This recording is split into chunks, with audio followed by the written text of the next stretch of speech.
Welcome, ladies and gentlemen, to Saturday night of racing action for that of the World Series of Sim Racing, the WSSR iRacingiFlag Cup Series. It's race number 6 of season 4. It's a quick season, only 8 races in total, meaning tonight is the third to last race that we'll be seeing this season. There's no playoffs. It's all about getting the total points throughout the whole entire season. And right now, there's a lot of complications that are going on. But first, we got to give a big thanks to all of our sponsors. Starting things off with our race sponsor, that of Horton Custom Calls. Custom turkey calls from that of the wing bone calls, handmade from those of real wing bones out of the wild turkeys, as well as if you want to buy one, they're made from last year's birds, or you can send your own wing bones out from your own harvesting birds, as well as if you'd like to get your own custom call, go over to that of Custom Calls, and they're out of that of Jefferson, New York. Thank you for being today's race sponsor for that of the Horton Custom Calls 225 at that of Homestead Miami Speedway. As well, want to give a big thanks to the head sponsor of that of the WSSR iRacingiFlag Cup Series, iRacingiFlag. Go to www.iRacingiFlag.com. Go get your own custom virtual iFlag virtual flag system and many more other ways to enhance your iRacing experience. We'll talk more about iRacingiFlag later on in the broadcast, and as well, ButtKicker, our Rookie of the Year sponsor. Hey, if you want to go get yourself that of a game or two from ButtKicker, you've got to go over to that ButtKicker.com. Feel what you've been missing. We'll talk more about ButtKicker as well, because the Rookie of the Year season is really blown up. There's tons of different drivers that are going for that award, and right now Vincent Sora is the top contender to watch out. Talked about there was a lot of headlines to watch out for. Vincent Sora was having a tough time getting into the session, just gets in at the nick of time. The 15 will make it for qualifying, but he has a penalty to start out, so it doesn't matter where he qualifies, except for getting a better box for himself, because he'll be getting an EOL penalty at the start of this race for pushing too many custom boxes.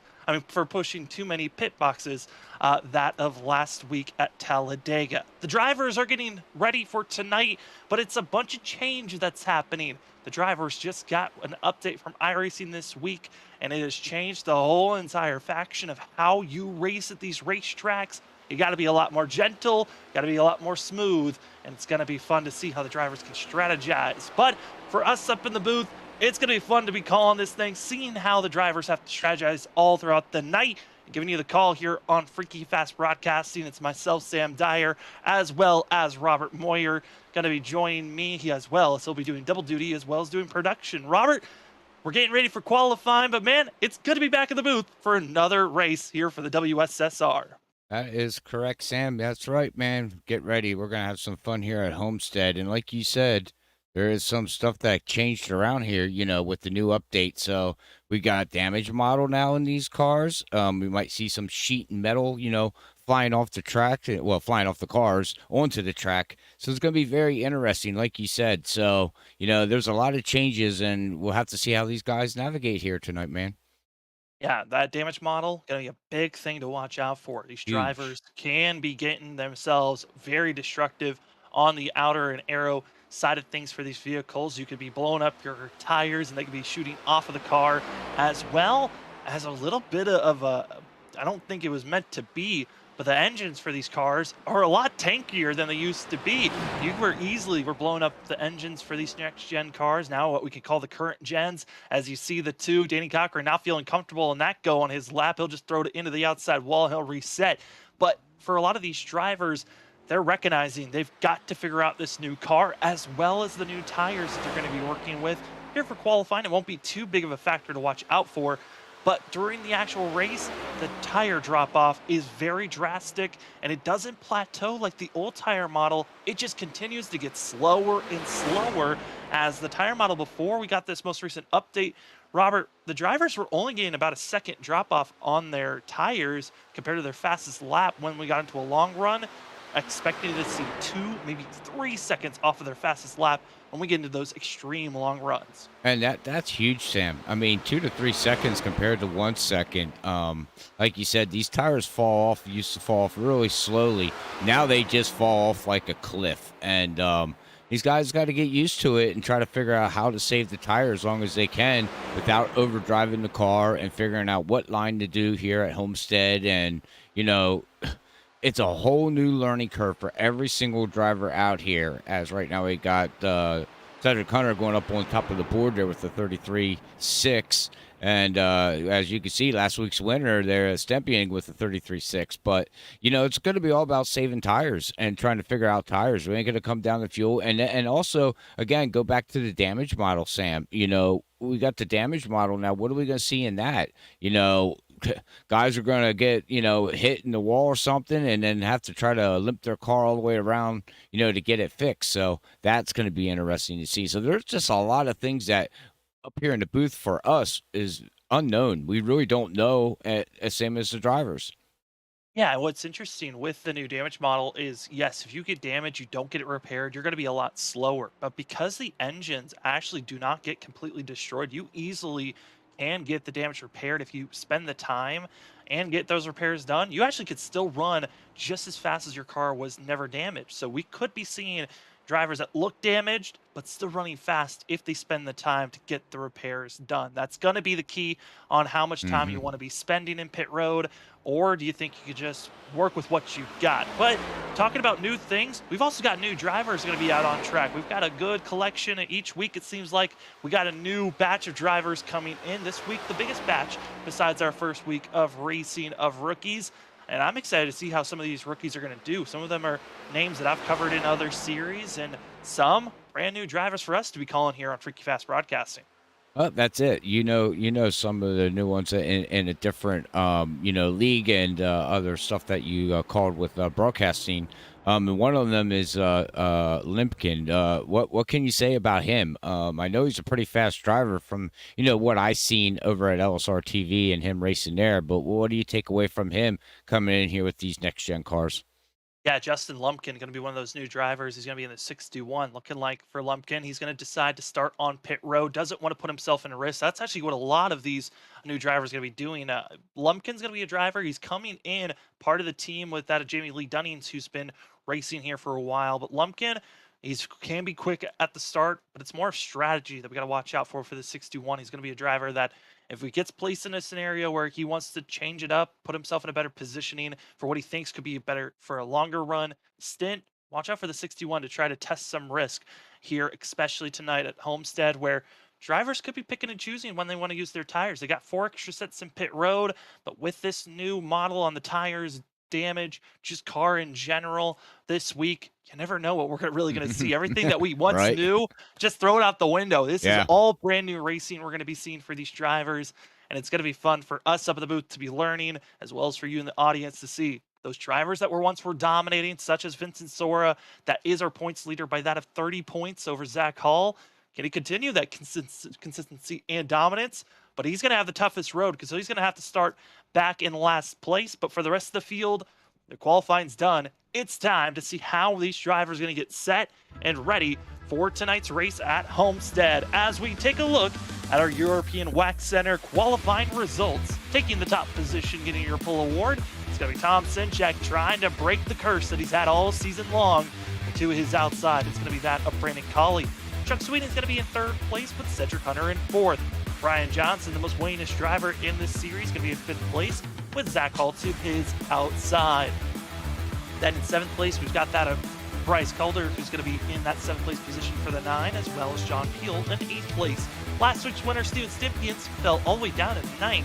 It's going to be a lot of work for that 81 with the newcomer, 88 machine, Justin Lewis, going to be to his outside. That's our top 10. Rest of the drivers going to be Christopher Norris in 11th. 12th going to be Chad Wilkes, as well as we're going to be seeing that of James Kaufman, Brad Delph, Kyle Rochelle, Carl Pooler, that of Art Gresco, as well as James Vining, going to be our top 18. Then drivers that decided not to qualify back in 19th place, it's going to be Vincent Sora, Nick Crawford, Danny Cochran, that for Rich Jamison with Bob Skinner, Justin Lumpkin, Jamie Lee Dunning, as well as Tony Smith, and James Hackworth Jr. 27 drivers. It's one of the biggest fields we've had here so far, Robert. And what's exciting is we're missing some of our other regulars as they were going out to other race tracks for NASCAR this weekend or just had prior obligations. So we could be seeing this field by the end of the season. We could be up to 30 and season 5 right around the corner. That's looking very promising with these large fields that are coming.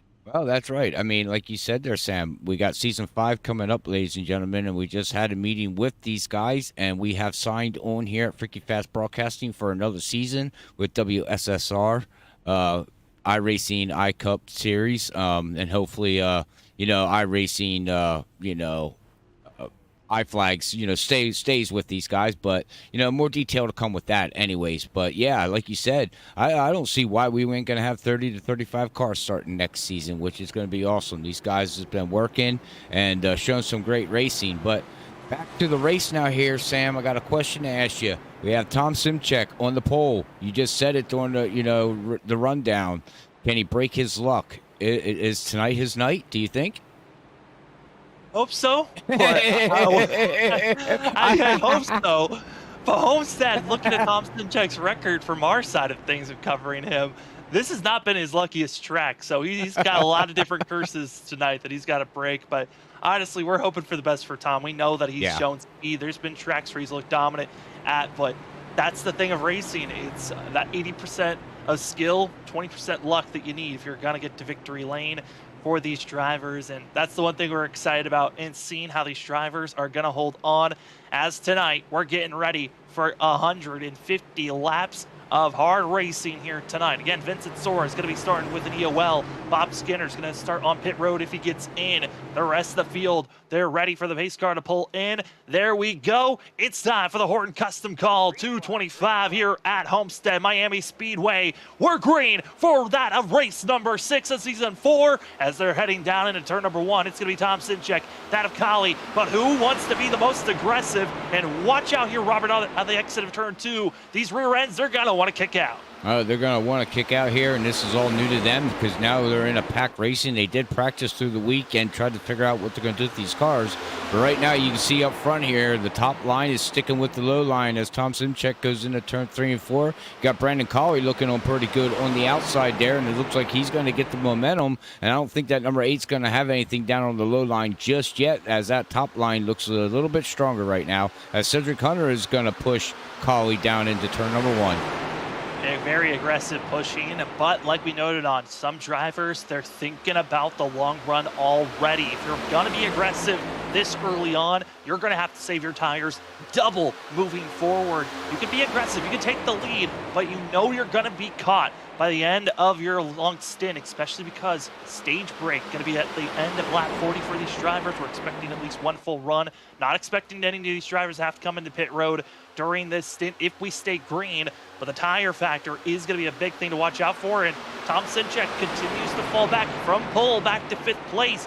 But Robert, that's the thing that concerns me. He might fall back too far where he gets caught up in the traffic that we're seeing right now. Yeah, if he falls back too far, then you wind up in the traffic that you don't want to be in, and then something bad can really happen. So yeah. But, you play that game there, Sam. I mean, we all, we are stressing hard on tires. Is he saving tires now? And, in the next 15 laps, we'll see him start coming to the front here. Because just to let you know, ladies and gentlemen, you're going to be looking around 10 to 15 laps on a run here where you're going to start seeing them tires start to slow down, start to wear and tear, and things like that, as we got Norris back here battling with Stepien. As Stepien's trying to get, I don't know who he's pushing there, Sam, but he's pushing somebody, the 17 car.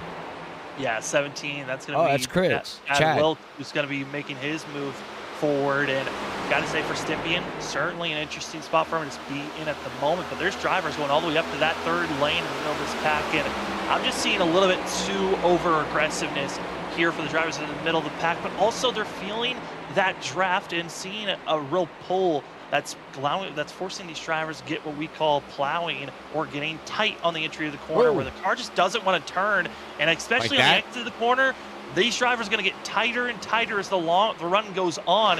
What's interesting, Robert, these drivers, we used to think it was 10 to 15 laps when we would start to feel that sensation of looseness. I mean, feeling that wear. Yeah. It's now down to just 5 laps. 5 to really? 10 is the window when we start to see really that wear and tear if you're being too aggressive. Wow. I mean, that's aggressive tire wear. I mean, 5 to 10 laps, you think about it, Sam, that's really nothing. It's interesting that, iRacing brought something like that out. So, 5 to 10 laps, your mindset has to go back into the safe tire mode the minute you step on that gas pedal.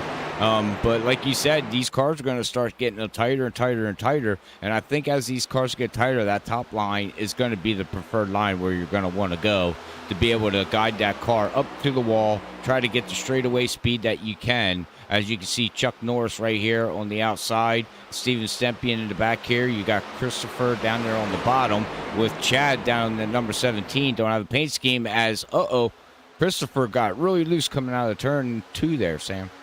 Yeah, what Christopher Norris is doing is he's trying to stay right on the white line, which can work in some scenarios. Now it's going to be the 5 Kyle Rochelle bumping up 54 into Stempien. Quietly, watch out. There's the contact on Stempien. He holds on, stays out of the outside wall, but those 3 wide incidences where you've got a driver that wants to get aggressive. Watch out. Here comes Carl Pooler in the 71. Going to be underneath the 54 of Norris. As you know, you kind of have to have that trust and really have gutsy moves if you're going to be diving it down low, especially 8 laps into this run, trusting those tires on wanting to go down low. But like you said, that outer lane is going to pick up as, oh boy, those drivers checking up. Everyone's in line, and Norris and Rochelle hold on for now as woo-hoo, they're close, backing off. Here goes the 5, loose, holds on for his moment, as well as Carl Pooler. But this is that moment right now, Robert, where the drivers, they can tell if we've been over aggressive, we're struggling to hold on.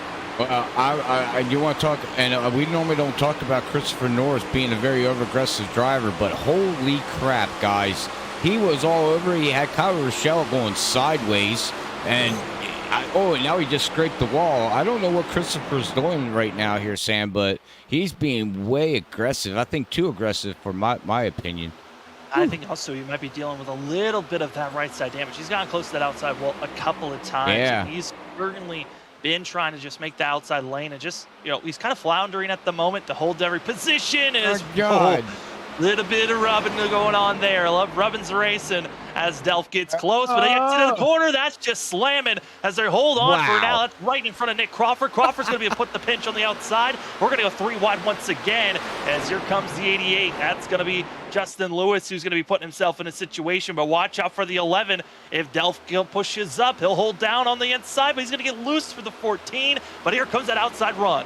Wow, I'm telling you, ladies and gentlemen, we are at Homestead, not Daytona or Talladega, and these guys are racing like it's the last race of the season. We still got 2 more races to go in this season, but man, I'm up here and my heart's pounding a mile a minute right now because Christopher's just getting swamped left and right. You got cars behind him, and they're taking it 3 wide. I got to give the guys credit. 3 wide, it's hard to do, Sam, but man, keep going 3 wide. Eventually something bad's going to happen.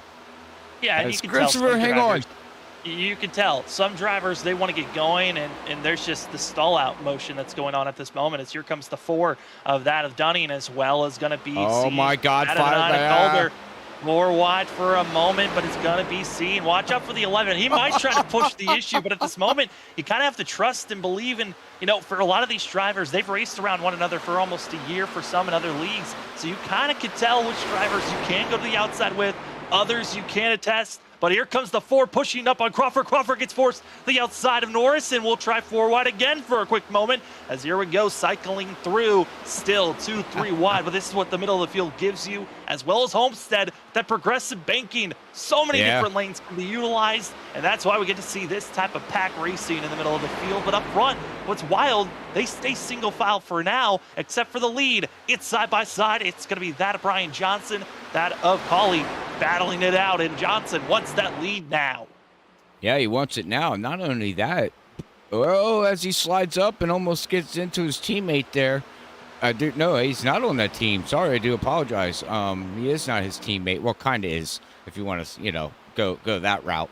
But yeah, I mean, they're battling right here, Sam, right now, side by side. And see here, it looks like that 28's going to be able to clear him. Yep, he does. It clears him on the backstretch here. But talking about Johnson here, he hasn't got a win yet in this league yet. So that's kind of shocking.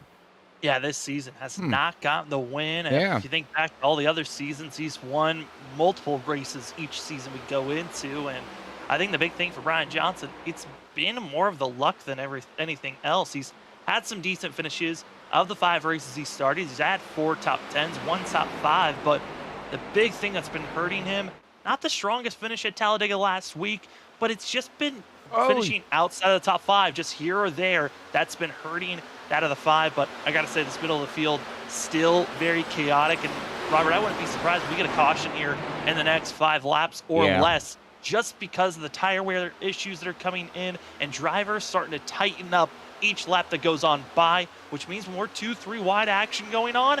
Some of those drivers that used to feel comfortable running down low, their car might drift up a little bit more than they were expecting. Yeah, drift up a little bit. These guys are still trying to learn these vehicles here after this update here. So this is basically the learning curve until we get to the stage or a pit stop. So we'll have to see what happens here. But I know that number 5, Kyle Rochelle, he's having some loose problems. I mean, now that car has kicked out on him about 5. There it is again. Look at it. And you can see the tire mark, Sam. He's coming out. There he is again, loose. So that 5 is struggling right now.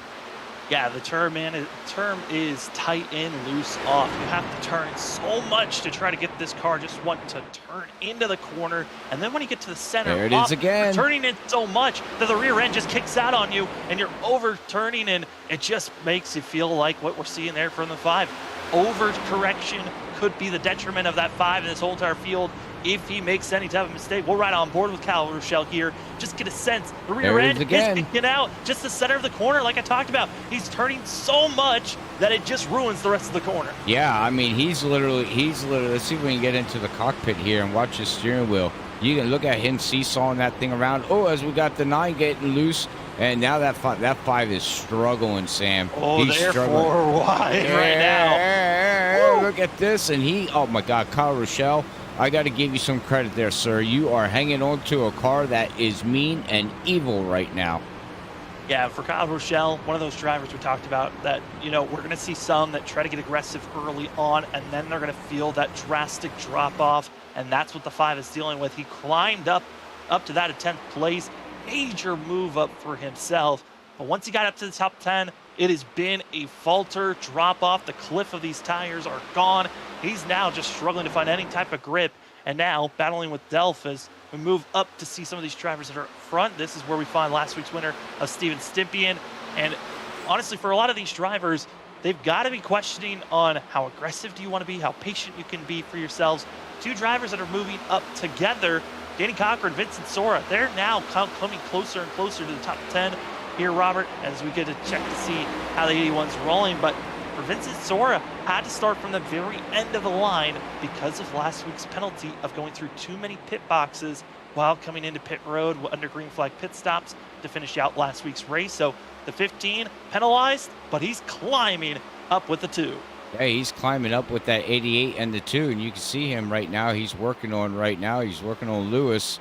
They're in that 88, newcomer to the league, and he's looking very clean. I got to give Justin some credit here. He's looking pretty good. A little loose coming out like everybody else, but he's reminding his own P's and Q's there. So, I mean, he's getting to learn the drivers, and the drivers are getting to know him as he gets hard and almost goes into Lewis. Oh, wow. Who did he go in? 71. A Polar there he almost got into. Yeah, and right now, I mean, for all these drivers, like I talked about, they're losing that grip. Moves that they were able to make just that 10 laps ago, you really don't feel as comfortable making anymore because of the fact that the center off, you're either getting so loose that you have to rake up the track just to try to hold on and what we call save the car or just hold on to it. And for others, they're having to turn down so much that they might just get too loose and drop down into you. So all drivers searching for grip in all the different ways. And for the 88, he's trying that complete outside lane, and that's where the drivers are going to be going the later this run goes on. So they're going to be trying to find that extra speed on the straightaway, and also gives you a little bit more space to try to save this car and not have to turn as much.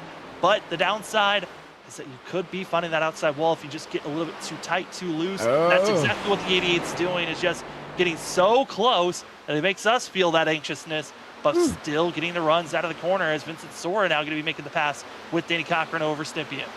We are making a pass, but as we're still watching this back here at the 86 of Johnson and all these guys back here, the question for you, Sam, is would you recommend trying to run turn 3 and 4 on the high side, or would you still try to control by going down on the low line, letting the car drift up, and then diamond coming out of the corner, because this track is not the same as turn 1 and 2. Is not the same as 3 and 4. 3 and 4 is a little bit more. It's what's the word I'm It's a trying little to more look- narrow. It's a little bit more Yeah. narrow, and you have to turn a little bit more and Right. slow down if you're carrying too much speed. So Right. yeah, I would say that outside lane looking good. But when I'm looking at some of these drivers up front that are having the fastest laps so far, they're still staying pretty low. If anything, Yeah. down to the white line or half groove off. Right. Everyone else that's kind of searching for grip, and those that I'd imagine came into this race not as prepared, they're running anywhere that they could place the car and hope that that's the fastest lane that they can beat. Right. Okay. Well, that's what I was going to take out of it, because I know, turn 3 and 4 it can be very tricky. But like you said, these guys here that figured out Homestead, and right now, as we see, somebody going a lap down. Bob Skinner just went a lap down there. Unfortunately, he's out on the track. Eventually, hopefully, he'll get his lap back when we get to the stage here, which is coming up here very, very shortly. But yeah, you can see these guys here, the top 5, top 6 guys, even Tom Simchek way back here in 6th position, going to look on Chuck Norris. Yeah, Sweeting right now. Going to try to battle him for 5th position.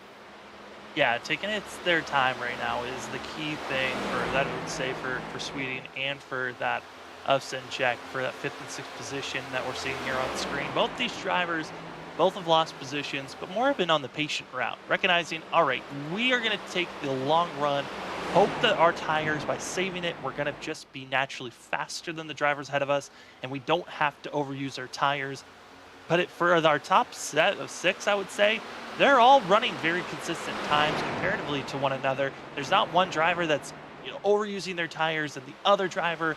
It's more so of, we're going to wait it out, be patient. If we feel like we need to back out of this scenario, we feel like we're overusing our tires, we'll back off, try to save for the next 5 to 10 laps after this, and then maybe we'll do another push. But it's a lot more of stay patient. Of our top 8, I would say they're all running very similar lap times. Yeah. Everyone from 9th on back, they're really starting to feel that pressure of losing the speed. Actually, I would say 10th on back, they're really getting off the speed that they once were running, and they're now officially about a 1.5 seconds off of their fastest lap times, which is soon to be closing up to 2 seconds, which was something that we never saw before on the old tire models for these next-gen cars. It was always, you'd get to a second off of your best time, and then you would stay there. The tires wouldn't drop off anymore, and it was something that a lot of the drivers were always concerned about of, well, there's not a lot of strategy to be thrown out, but down on the fact that these drivers have seen such drop-off on tires, and now enables them to think, well, if I'm going to take tires early, better know how to save these tires for a longer run. Yeah, save them for a longer run, and also, you're going to play that strategy there, Sam. You only got so many sets in pit road. You got a stage break coming up here as, Cedric Hunter gets extremely loose there as we were riding on the back end there with him. Car got a little mean on him there coming out of turn number 2. But yeah, I mean, like you were saying, these guys are not used to it. So, you're playing the tire strategy. You got tires in pit road. When do you take your tires? You got to save tires. These guys here, this 40-lap stint run here right now, because we are yellow free, after they get their set of tires, they're going to be able to look at the tire wear and see where their tire wear is setting at, and then you can really base it off of there. How hard you can race your car, how slow you can race your car, what you can do with your car. But, I do want to give a big shout out to right now is Vincent Sora. He's up 11 positions now. Him and Danny are just moving through the field here. He's up to 8th position already, Sam, here with 10 laps to go. Yeah, and he's closing in on the 17 of Chad Wilkson. I got to say, for Vincent Sora, with the fact that he climbed his way through this field, the pace he's been putting down has been incredible. He has been running anywhere from a 10th to 2 tenths faster than our leaders almost every single lap, even through traffic. So Vincent Sora, once we get to this stage break, he's going to be a threat to watch out for. And what's even crazier, he wasn't even here for most of the practice. He missed most of the practice because he was having issues just connecting into the server. Once he's gotten in, it has been lights out for the 15. He's going to be a driver to watch out for. Could potentially go for his 4th win of the season and say that he's won half the season before we're even done. And you just said it too here before we went live too, ladies and gentlemen, which thank you everybody out there for tuning in. Don't forget to hit that like, share button. And also you can give us a shout out there in the chat box. And also down below, you can post a comment, about the race or what you liked about the race and things like that. It helps us out here at Freaky Fast Broadcasting with the YouTube algorithm. But yeah, what you're saying about Vincent here, before we went live, this guy wins this race here, Sam. You said basically he's got the season locked up for the championship. 2 more races to go. There's really, I mean, he's got such a lead now that this is basically his time to, do what he needs to do, lock it up, show up for the next 2 races, make sure you just finish the best you can and crown the championship. Yeah, if he can win and somehow get even more stage points than he already has, yeah, this is a great time. As we're actually going to move up to the battle for the lead as Brian Johnson, Cedric Hunter, they're getting battling and really testy with one another. Cedric Hunter, I mean, this is a great charge for himself, but he's a driver that's more so at this point just going win hunting. He is just trying to go for every win possible. For Zach Hall, Brian Johnson, who are going to be 2nd and 4th in points currently. They need every point possible here. Brian Johnson coming in 4th in points. He needs every stage point that he can get. Zach Hall needs to potentially win this stage and basically win every stage and hope for mistakes by that of Vincent Sora to strike at some point this season, which hasn't happened yet, if they even want a chance to really go after some of these drivers. But this is going to be close on points. If it just slowly, chip away each stage at the end of each race, get every point you can, as the difference was 30 points coming into today. And right now, Zach Hall in 4th, Vincent Sora in 7th.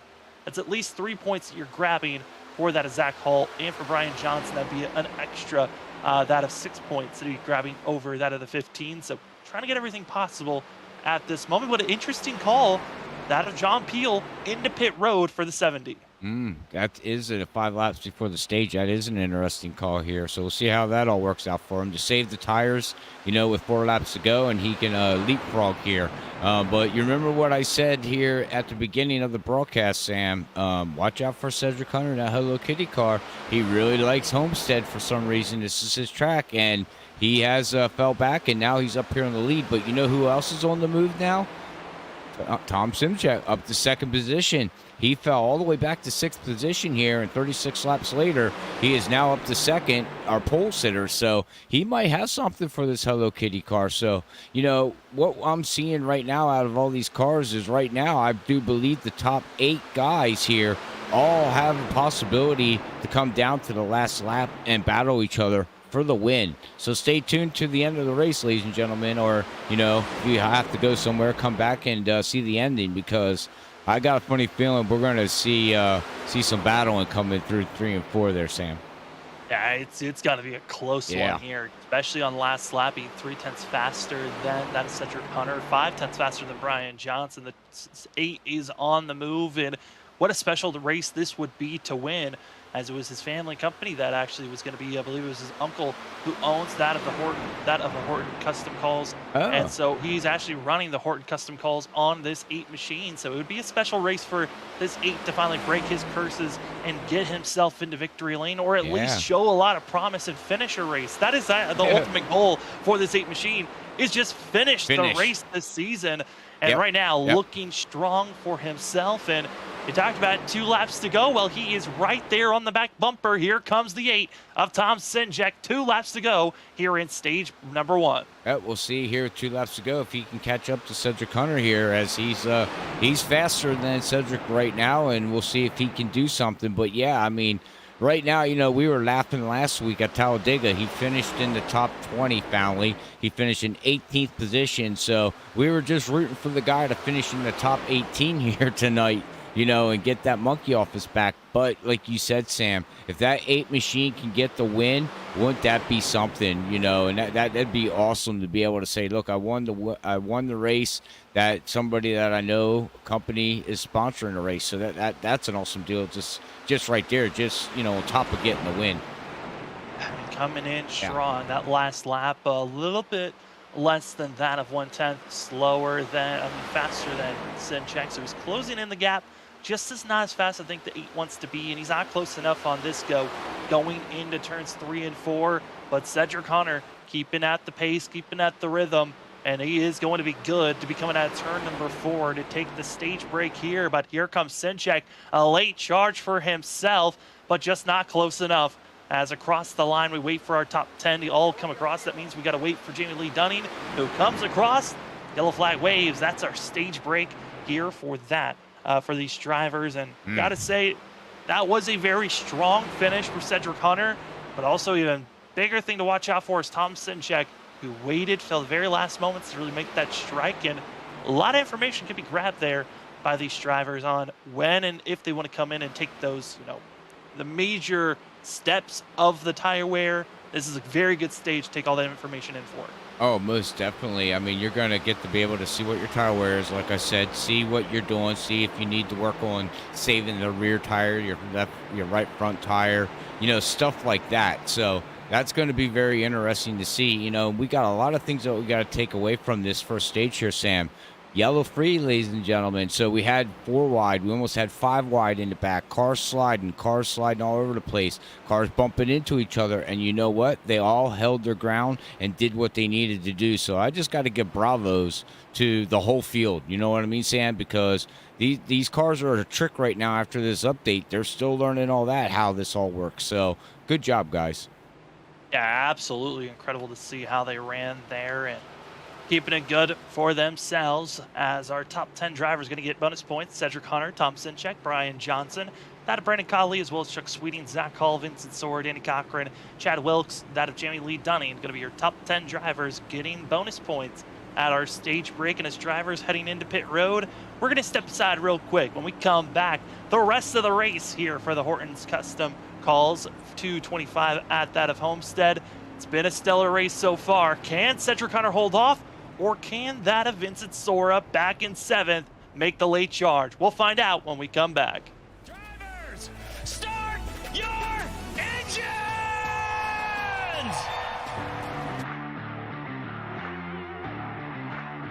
4, 3, 2, 1, green screen.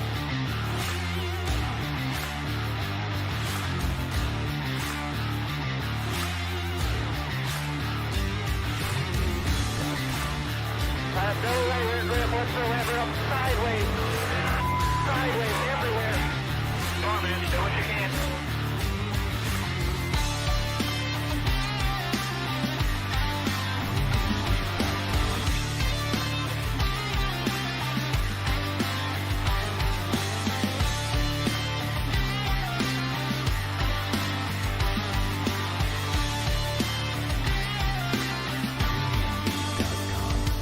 The vibration in this car is the worst vibration that I've ever had, and the shifter's broken again.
Welcome back, ladies and gentlemen, to Freaky Fast Broadcasting Saturday night racing action for the WSSR iRacingiFlag Cup Series. It's race number 6 for the Horton Customs Call 225. Pace car is off, stage break is done, and we're back to green flag racing. No more stages, it's racing it to the end as Cedric Hunter, our winner from stage number 1, is leading the way through turns 1 and 2.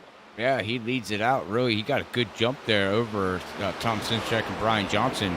As we see Brian Johnson now get around Tom Simchek, and now we got Zach Hall looking underneath Tom here, trying to make the pass here. We'll see if he can do something. Nope, he's going to fall back. No, he is going to try to get him on the low line here, and we'll see if this works here.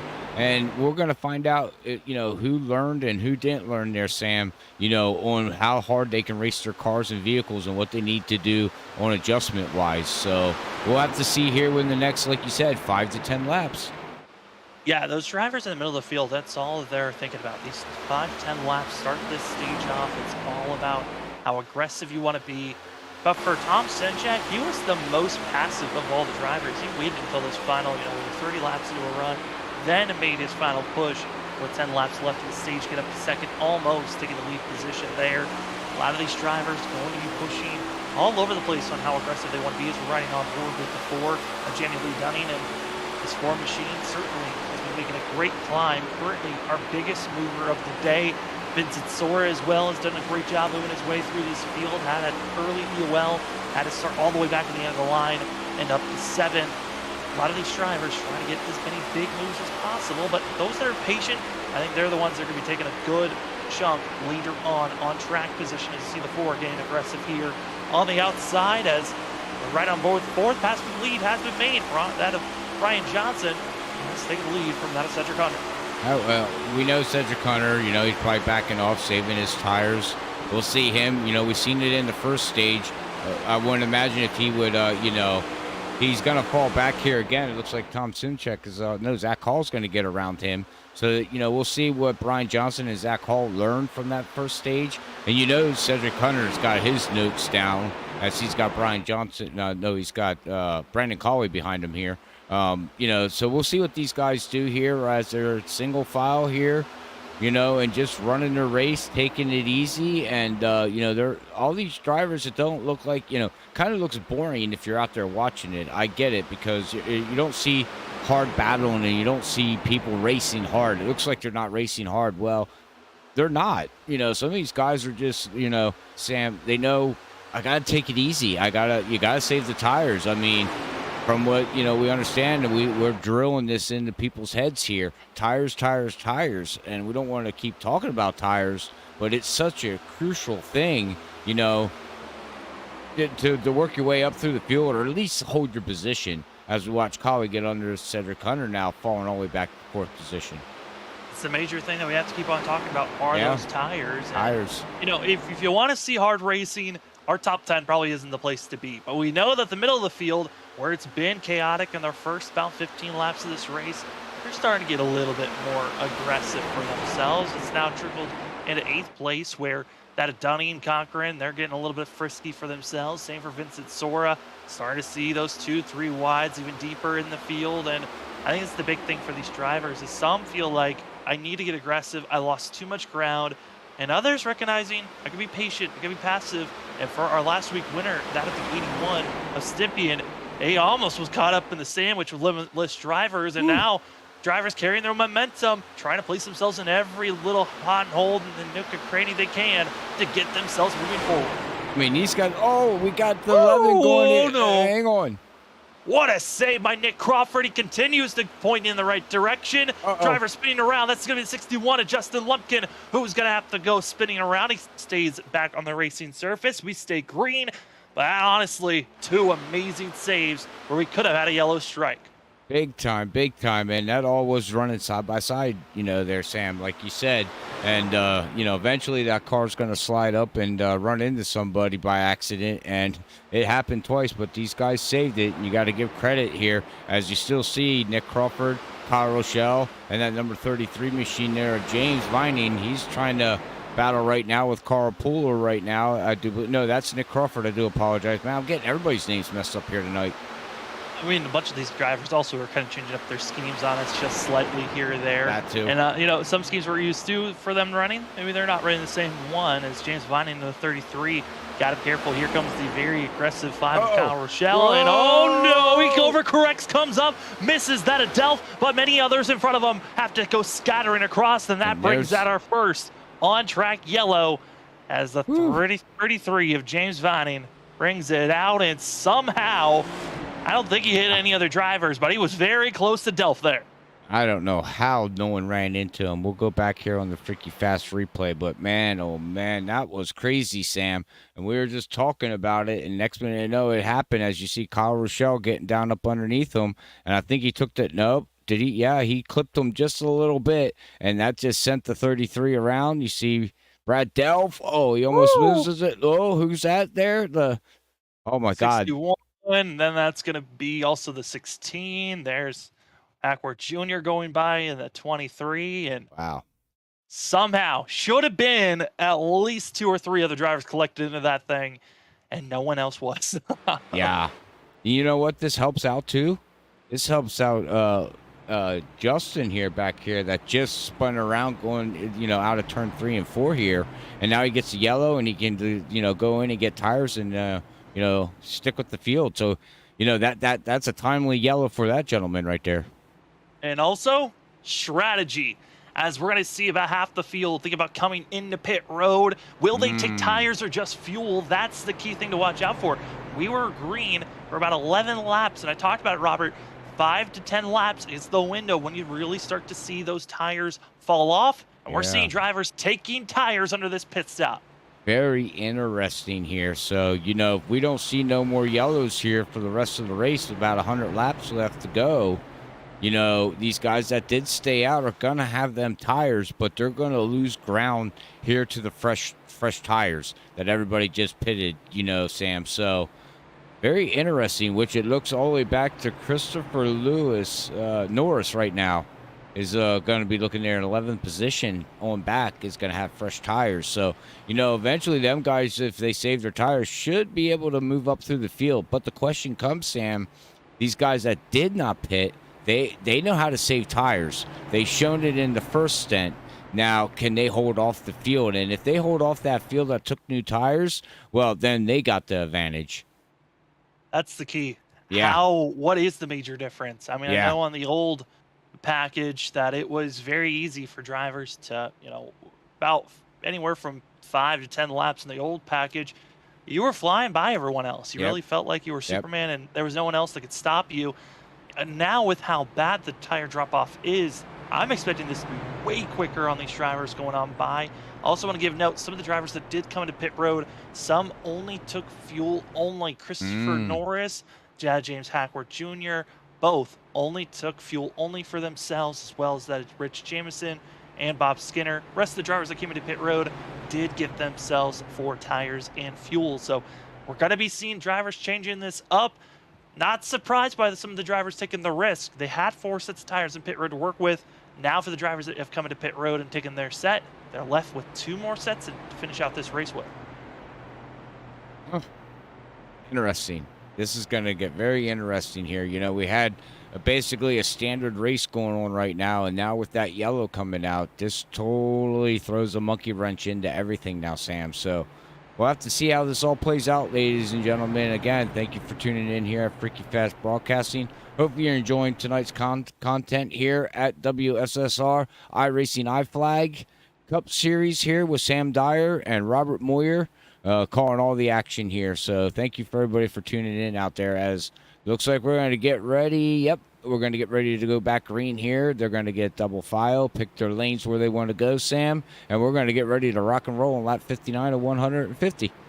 I'll be honest, I'm expecting if we do not get a quick caution here in the first 2 to 3 laps of us going green, we will get a caution at some point. These drivers, I'm not expecting them to be patient like we've seen in the last 2 restarts. They're going to be very aggressive. If you're taking tires now, you want to get up front, get that lead as fast as possible for some. Others might be smart about it and be patient, let the race just come to them, and they'll naturally be faster. But this is going to be a very dangerous start for these drivers, those that just took tires, those on older tires. It's It's going to be dangerous on how they go. And Robert, Yeah.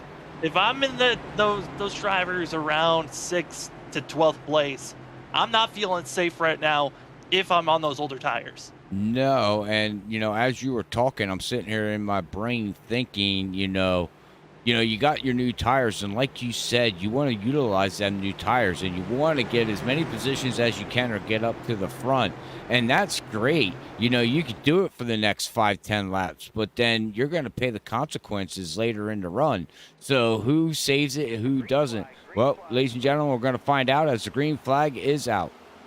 Green flag's out in the air. Brian Johnson automatically going to be taking the lead. He's going to get already single file for a front two, and they are going to be taking off for now. Drivers to watch out for going to be that of Colley.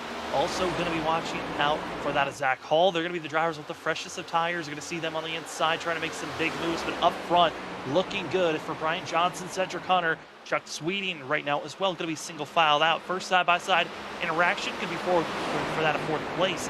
It's going to be Calder as well as Senchak. As rest of the field, they're trying to make some big moves. Vincent Sora also going to be a surprise. He's back in 7th place.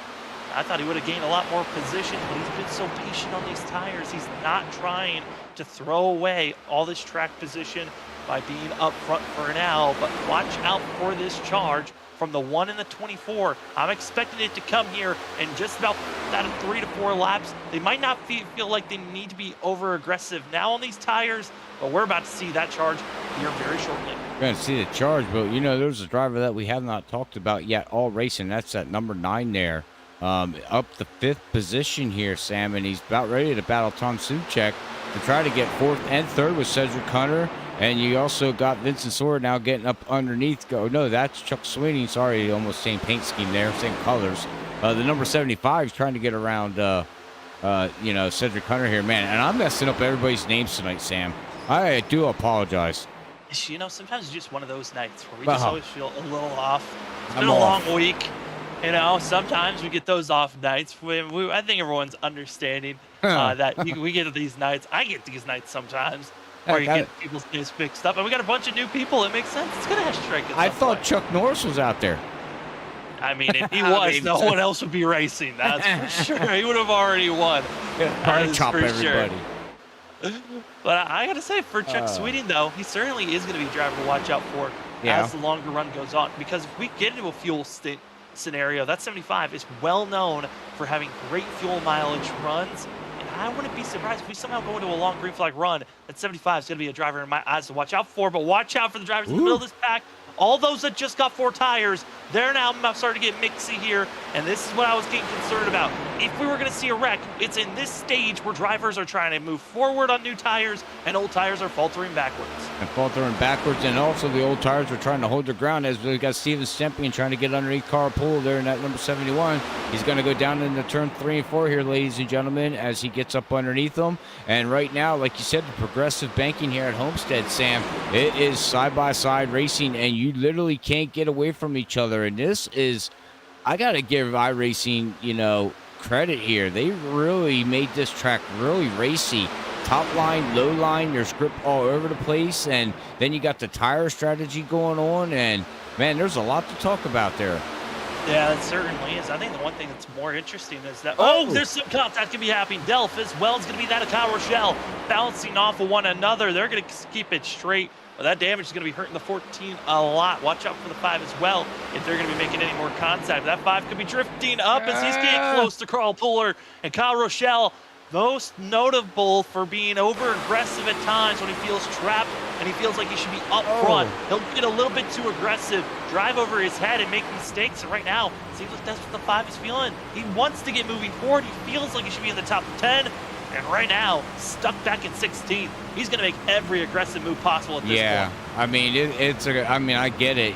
We're on lap 65 of 150, but right now is not the time to be aggressive, especially with this pack racing. I mean, look at this, ladies and gentlemen. Take a screenshot. I mean, you literally got 10 cars on top of each other, side by side, lap after lap. I mean, this is just amazing racing, man. This is awesome to see. As now we got the 25 there looking up underneath there of James. Oh boy. Hang on. We got somebody up in the wall.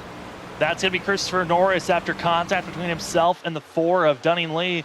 as that of Jamie Lee Dunning, and got to say, that contact hurting the 54 way more than it's been all race long. He's gotten shot up a couple of times, but that was the worst shunt that he has gotten all night, and now going to be hurting the 17 at the moment. But if anything, these drivers, they're starting to pinch a little bit more than they were for that first stage. Now, I thought they were driving a little bit too aggressive at that point, and we're not even halfway, Robert. This is getting dangerous for these drivers, and they don't have a fast repair. That safety net is gone. It's not there anymore, but I do want to give note up to that at third place in the battle for second.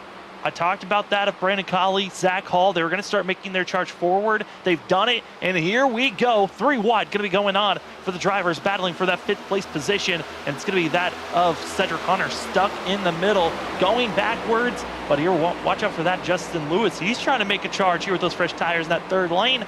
Wondering who's going to try to go to that 3rd lane and try to make it work. It's the 88 who's trying to follow where no one else is.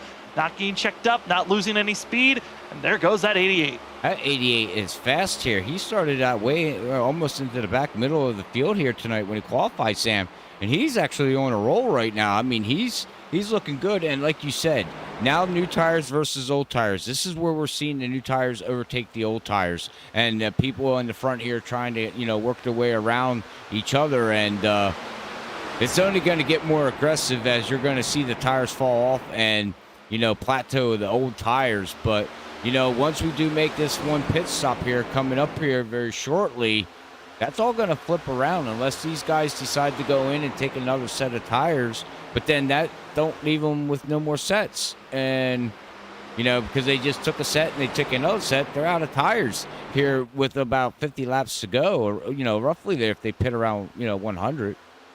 Well, they have a total of 4 in pit road, so they still have at least 2 more sets for those that have already taken a set. The rest of the drivers, such as Brian Johnson, 3. those that did not come to pit road, they still have 3 sets to work with. So there's still a buffering, if a caution comes out at around lap 80 or 90, there's still a buffer to use another set if you feel comfortable with that, but certainly is a risky call if you're going to be making that type of pit stop. If you've already used, one of your extra sets and you're down with just 2, you really got to be now thinking of, all right, I want an extra set just in case we get a caution in those final, 30 to 20 laps.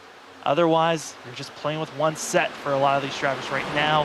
And for Brian Johnson and everyone else that did not come to pit road and are being swamped, they now got to be careful, because if we get into a long run and they're being so off the pace, there also is always going to be that very slim chance of going a lap down under green flag racing. Yeah, as you're going a lap down, but also back here, look at Cedric Hunter here, leading the race. He worked his way up, took over the lead over Brian Johnson. Brian Johnson battled him back and took the lead, but right now this is kind of shocking to see Cedric Hunter here on old tires, as we've got a freight train of vehicles just coming down into turn 1, and these guys don't know where they want to be here, as you got Brian Johnson up a little bit, but we got Cedric Hunter, Kyle Rochelle. We got, who else do we got back here? We got Chuck Sweeney. We got Tom Simchek's back here too, with Delph and everybody else there, Sam. Yeah, you're for Cedric Hunter as well as Brian Johnson. You've got the mixture of drivers that just got 4 tires under this last pit stop about 16 laps ago, and then you're also going to be dealing with the drivers that have been on the same set that you're on, that have been patient, waiting for their time to finally pounce and be aggressive. For that of Kyle Rochelle behind this 13 Hello Kitty machine, that's going to be a driver with 4 fresh tires compared to the 13.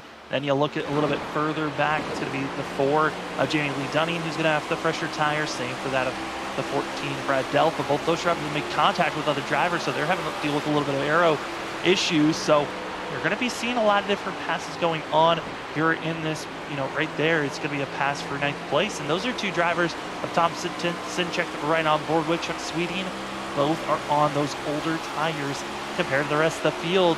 They're just showing a little bit of raw speed and trying to become the leader of those that are being patient.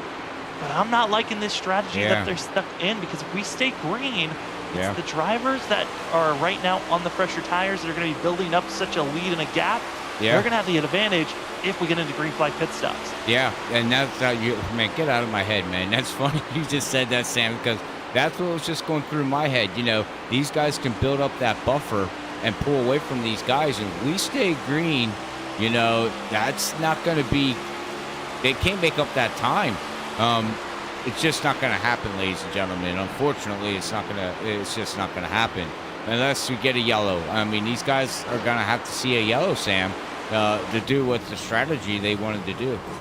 Oh, Yeah, they're gonna need a yellow. They've also got to be concerned as it's gonna be Steven Stimpy and gonna be low slow as well as that of Jamie Lee Dunning, who's gonna be that's gonna be the 4.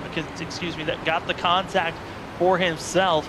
Who's gonna be down low between himself and the 8 of Tom Sinchek. Contact on the exit of the corner, and it's the 4 that gets the heavy damage. Has to come into pit road, and with required damage, meaning that his wheel well issues have collected in the tires issues just coming down. You see that damage model that you wanted to bring up. I mean, Robert, it's a little bit more showing of what damage, and the front bumper looking a little bit more sad than usual. Yeah, well, you can see the right front tire is literally broken. it's not moving. It's leaning in. You can see it laying on the sidewall there. So he's going to get this thing fixed up as best that he can. But like you said, the motors don't want to pop. So if he just sits here and gets this thing fixed up, and I don't know how the graphics are going to look after he gets this fixed. I'm assuming that tire is going to go back straight there, Sam. Wouldn't you imagine? We'll have to pay attention to that. I mean, this is the first time we've seen a damage model like this through a race, ladies and gentlemen. Yeah, I mean, we'll come back to the 4 later on once he starts moving from his pit stop. He did get what we call a meatball, which is a black flag with an orange circle in the middle indicating required damage. You have to come into pit road. Otherwise, you will get disqualified if you don't. So we'll come back to the 4 if he gets back out on track. As right now, only one driver officially DNF'd out of this race, and that was John Peel in the 70, who decided to park it after that of lap 27 for himself. As it's going to be Jamie Lee Dunning still in pit road getting repairs done. Into pit road now, going to be Christopher Norris for that of the 54, who also is going to have some major damage for himself and required damage. Just indicating, I gotta say, these cars used to be tanks before. It would take a lot to get required damage, but it would be very easy to get aero damage where you could just brush the wall and it would be, your car wouldn't want to work as well, but you could still at least come into pit road, be about 4 seconds, and then you're good to go. But for the new damage model, these drivers seems to be, for the engine, it's a tank. It's not going to blow up. You're feeling solid, but everything else is so fragile. You don't want to touch either another driver or that outside wall. And that's a good question there, Sam. How many drivers out here got that in the back of their mind? When you're racing, you're like, man, I don't even want to scrape the wall because it could break my tire. I mean, that's how much is... Driver in pit road. That's going to be that of Rich Jamison, who has an issue coming into pit road, locked up his brakes, hard impact in the inside pit wall, and now it's going to have required damage for himself. You hate to see that for the 86, who hit the one opening that was going to heavily damage that 86 machine. Oh, man, oh, man. Now he's going to come in and get required damage now, like you said there. So now he's, going to get fixed here. It looks like he's not taking tires. It looks like he's just going to fix his damage here, unfortunately. But we should be seeing pit stops here, too. And just to give a shout-out here, too, Sam, here comes Steven Stempian, last week's race winner at Talladega. He's moving himself up to 3rd position, up 6 positions after qualifying in 6th position in that freaky fast machine. He's working his way slowly up through the field. Yeah, Steven Stimpian, part of the cluster of drivers, decided to come in and take 4 tires under our last yellow that was thrown. So, it's a solid time to come in and make that pit stop. But for Brian Johnson and also for that of Cedric Hunter and others that did not come into pit road under our last yellow, they're coming up to about 39 to 40 laps on this stint. But because we had the caution, they were able to stay out. These drivers might be able to push it out another about 5 to 8 laps before they really need to come into pit road. Some might think about even going further than that. They might think about going another 10 laps from this point, but that's if you feel like you saved enough fuel, and also that would be putting you in a much better scenario to try to push it on making this your money stop that's coming up. Yeah, money stop coming up for them guys. But here also, look at this. We just talked about it. The guys that went in on that last caution and got to set tires and fuel here, Sam, you wanted to get as far ahead as you can in the lead to build that gap. Well, right now, Zach Hall, he did make a pit stop, and he is building his gap because he is now in the lead with a 1 second lead over his teammate of Brandon Colley right back there, and his other teammate Steven Stempion with Nick Crawford being in 4th position. And I got to give another shout out to Kyle Rochelle up there in 5th position after basically driving the car like on ice. I mean, you got to give the guy a little props there. He's keeping that thing underneath him, and he's running in 5th position. So we'll see how that race all falls out for him there. But then we got Brian Johnson back here in 6th position. He's looking pretty good right now, as we'll go back to his vehicle here and see how he's running here. And then you got Lewis back here, the newcomer in the league. He's doing pretty good here in that Nationwide machine back here running in 7th position. Cedric Hunter, he led a little bit of laps here in that Hello Kitty machine in that Ford. He's now back here in 8th position, ladies and gentlemen. And then you got Brad Delph back here in 9th position. Was stuck in a little bit of traffic, got a little bit beaten and banging, but, you know, finally he worked his way out to by himself. He's up here running in 9th position. And then we go back here to our pole sitter, still running in 10th position, top 10. Looking very strong right now, and we'll see how this all plays out. But right there's your top 10 run right now. 85 laps of 150 here with WSSR Cup Series iRacingiFlag Cup Series. So that's a pretty good running here of the top 10 there, Sam. It really is. And again, that was your rundown of the top 10. Best battle right now in the top 10. Going to be the battling for 5th place with Kyle Rochelle, as well as that of Brian Johnson, who's starting to close in. As you see, Rich Jamison just got that required damage done after running into the inside pit wall, and he's back out on track. Fresh tires, got the damage done, and he's running just as fast as he was before. As that's so wild to look at the damage model and the way that in some fashions it's the most fragile thing in the world, and others it just allows you to keep on racing. As here's some other drivers. This is another newcomer of Tony Smith, running back in 19th. Love to see the new drivers that are coming in. That's definitely. It allows this league to grow, and also enables this field to be a lot more diverse on different skill levels. And also, if some of these drivers are going to be fast and can get used to the other drivers around them, we'll be seeing some new drivers getting up there and trying to battle, such as trying to confront Vincent Sora, Brian Johnson, and those that are top of the leaderboards for themselves. But yeah, Robert, since we're past halfway, we got to do our rundown. Hey, we got a couple of other rundowns we got to go through to make sure that we let all of our sponsors be happy. That means let's talk a little bit more about iRacingiFlag. We talked about the fact that they are the best iFlag virtual flag system. Well, they've also got one of the best digital pit boards out there. We're talking about here tonight lots of different factors for these drivers to talk about. We're talking about fuel. We're talking about tires. We're talking about, your average of your fuel usage. Well, that's all information that the iRacingiFlag digital pit board gives you, and many more. You also can get yourself a digital spotter that can give you all the information on who's on your left, who's on your right, and when you're clear. That's great information to have at every track we go to. Thank you so much to iRacingiFlag. And if you want to go get yourself any products from iRacingiFlag, use our promo code FreakyFast2022 to get yourself a discount. Going to that again of www.iracingiflag.com. Also, thank you for being the head sponsor. Hey, if you're also wanting to enhance more of your racing display, go get yourself a ButtKicker, as we'll talk about them in a second as the 88 gets out of control. Woo! That is Justin Lewis. At 88, we talked about how Kyle Rochelle looked like he was on ice. Robert, that 88's looking like he's on ice as well. Yeah, I think he burned off his rear tires just on that last slide there. We'll see if he can calm him down. Slow down.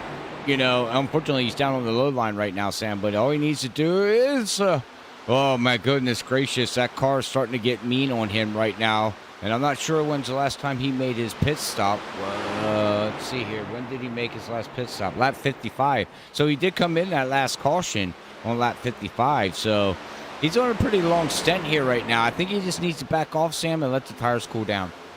Well, if you remember, this 88 was on the high side and was being very aggressive on trying to take every position possible when he had this fresh tires. He's now feeling the aftermath. And you even threw it out there when I said, hey, some of these drivers might think about being very aggressive. Coming into pit road is going to be Lewis. He's got to hope so that he doesn't get caught speeding, because he came in very aggressive. Doesn't look like he was caught speeding, but you even threw it out there, Robert. Some of these drivers, if you use your tires too much too early, you might be in a worse state than those other drivers that you had fresher tires then. Oh, yeah, most definitely. You're going to have to see, how that all plays out, because you're going to burn off your tires, and then you're screwed. I mean, that's just the way it is with these tires. I mean, that's a nice way to say it. You screwed yourself, right, Sam? I mean, what else are you going to do? Just back the car down, and then, you know, unfortunately, you're probably going to get passed by other cars that save the tires and so on and so on. But, you know, that's racing. That's, you know, racing's always not side by side. Sometimes racing has to come down to strategy and how you race the track and how do you take care of your equipment and things like that to win races. And, you know, some drivers can do that. Some drivers can't. You know, some people feel like they got to go, you know, fast as they can and burn off their stuff, and then they regret it later on. Yeah, and that certainly is what we're starting to see from some of these drivers, is a little bit of regret that we might have been pushing just a little bit too much. Yep. As for, you know, some drivers that really needed this type of a run for themselves to get back into a pretty decent scenario. I want to give credit to the 61, Justin Lumpkin. Talked about how the fact that he got loose, almost got caught up in one of our first incidents to bring out a yellow. He then fell all the way back to last place. Needed our yellow to come out, that did on that lap 53. He's now up to that of 12th position after coming in pit road and getting tires. Got to give big credit to himself. And now the difference of speed, the 88 right now, he's flying, but he's now got to make these tires last double the stint that he was just on, that he overcooked. So for that of Lewis, he's got to be careful with how he takes this run. And I would much rather him take it a little bit slower than the way he's going right now. I agree. I was just ready to say that. I mean, yeah, he feels like Superman right now. He's running about a tenth, well, about a second faster, maybe second and a half faster than everybody else out on the field, depending on when you made your last pit stop. So, yeah, you feel like Superman right now, but, you know, like you said, 5-10 laps, he's going to feel it. So maybe he should just back it down. If he's watching the broadcast, Justin, back it down a little bit, buddy. Back it down. You know, we know you got Nationwide on your side, but you can slow down.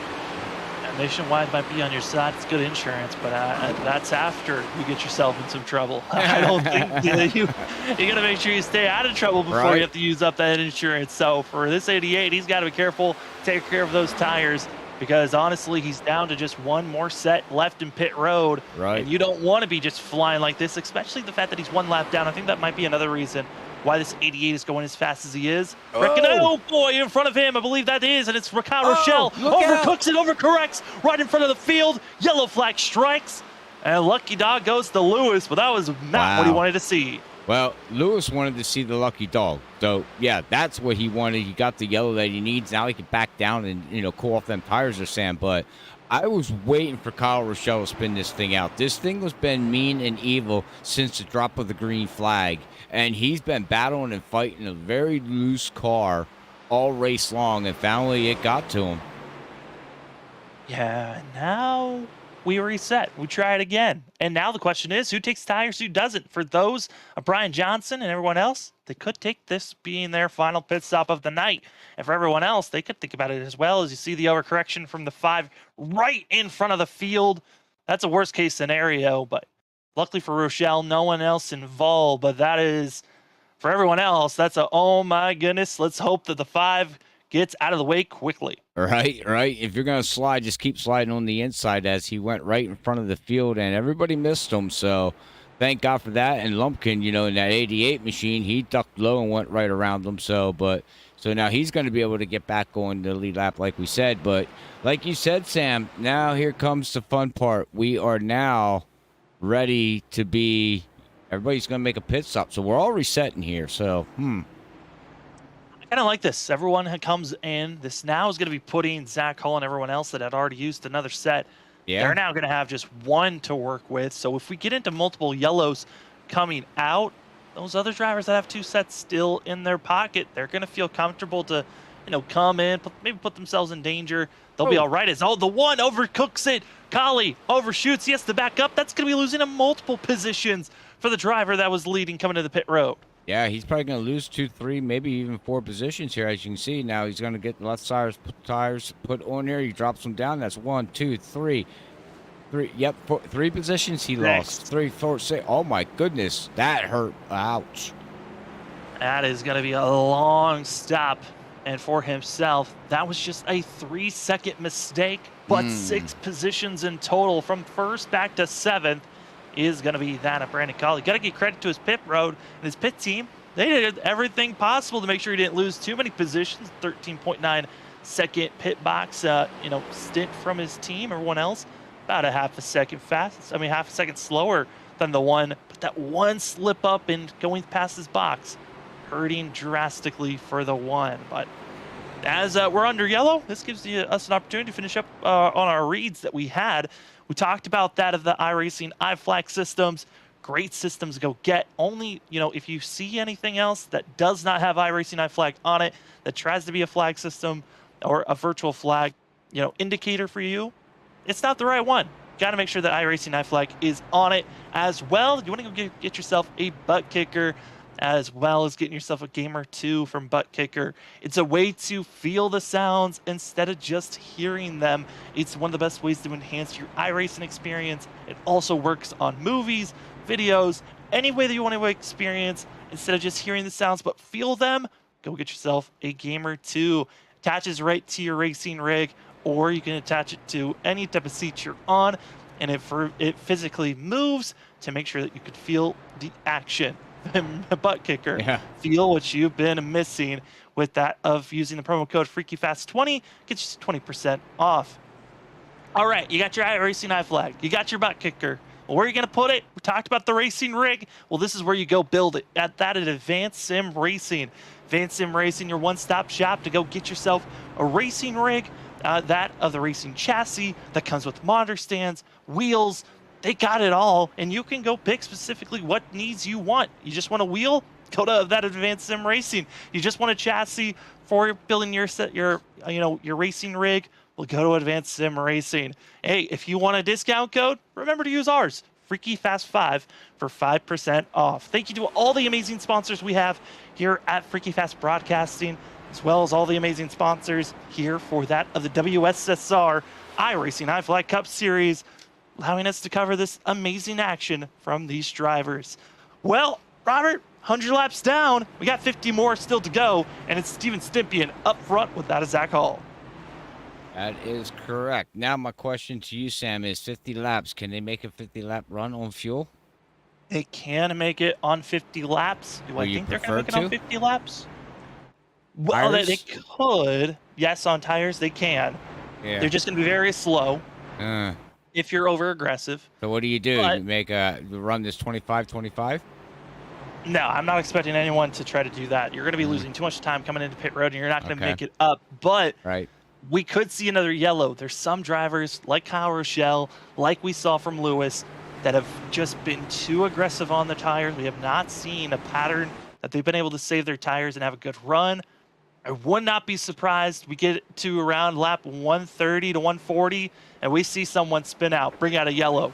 Or it could be happening here in just a few laps since we've been green. Green flag back out the air, and the Horton's custom calls 225. It's back to green flag racing as Steven Stimpian to the outside, trying to get his second win in a row as he won last week at Talladega, and Zach Hall in second place, hoping to get any positions possible over Vincent Sora, who was wired back in 9th position for that of the 15. The 15's back in 9th position as we watch him come down into turn 3 and 4 here, ladies and gentlemen. Zooming on by with them engines, man, sounds really great as you can watch him come exiting out of turn number 4 here. And we go up here to the lead here at this other camera with 102 laps in the book. So Steven Stimpian now, like you said, up in the lead over Zach Hall of his teammate. You got Nick Crawford looking good. Finally, he's up there in the top 3. Maybe he's got a shot to get this, man. You know, man, this whole field has a shot to still win this race yet, Sam. I mean, we can't leave nobody out of this right now. No, and really right now, you look at the field, those that are up front and running fast, they could be being over-aggressive on these tires, and it could be hurting them in just 25 to 30 laps overall. So, yes, these drivers are up front, but you got to be patient. You got to be saving your tires for the longer run. But who is going to make that late charge? Well, we know 2 drivers that aren't. Already talked about John Peel. He's out of this race. Jamie Lee Dunnings could be the next driver added to the DNF pile, and they are done. Christopher North still in pit road after being involved with himself, wrecked by himself. And now other drivers, they're hoping that they don't get involved in any types of wrecks as we're side by side. But expect that 3 wide to 2 wide action to creep in just about 2 to 3 laps. About 2 to 3 laps, like you said here, and said that earlier, as we got Chad right there in that number 17 machine, unsponsored machine, needs to get a paint scheme put on that vehicle there. But, you know, it's good to see Chad back out and out on the track. Yeah, he's a long-time runner, way back in the day that I know of with him. So as he's working his way down now underneath Vincent Sora here right now. But I just want to know who's going to stay out and run 50 laps and try to make it, because we know the tires has really got Nick Crawford blinking there by accident. I don't know, Sam. I just think these guys are going to have to, man, it's a strategy. What do? Do you stay out and run these 50 laps, or do you make a pit stop? I mean, you still got a set of tires left. If we stay green, you do not come into pit road. If we get a yellow, that's when you get in those questionable places. If you've got one set, you say, okay, we wait until 20 laps to go before we use that final set, or even 30 laps to go before we use the final set. If you're someone that has 2 sets in pit road, whenever we get another caution, you're coming in. You're using that set so you have an advantage moving forward. And that's really the only calls you can make. If we stay green, you're staying out. You are not coming into pit road unless you get required damage from hitting the wall or hitting another driver. We'll have to wait and see here as we're on lap 106 of 150. So, yeah, this is going to get very interesting, Sam. We'll have to see how this all plays out here as we still got battling going on in the very back here of the field here. We got Kyle Rochelle that brought out that last yellow. But right now, look at this. Back here, we got Brad Delph back here battling with the number 9 machine of Bryson. And I do believe I did say his name right. Yes, Bruce. that's Bryce. That's Bryce. Okay. Is it going to be Bryson or Bryce? Just Bryce. Bryce. Oh, well, I messed up everybody's name tonight. I might as well just make sure I get them all right. If we just go through the field and we all just give someone just a little bit off on each name, it just makes everyone special. Yeah, it just makes every feel better, right? Hey, you never know. We can make someone a new nickname if we keep on calling them the wrong name. Oh, if we God. keep on going to that stage. Right.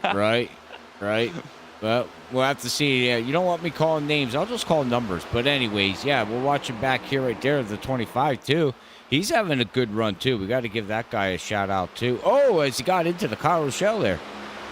Yeah, and Kyle Rochelle talked about it. If he's not inside of the top, 10 to top 5, he just drives so aggressive. And he was the cause of a couple of these cautions. And we've seen him be almost the cause of multiple cautions.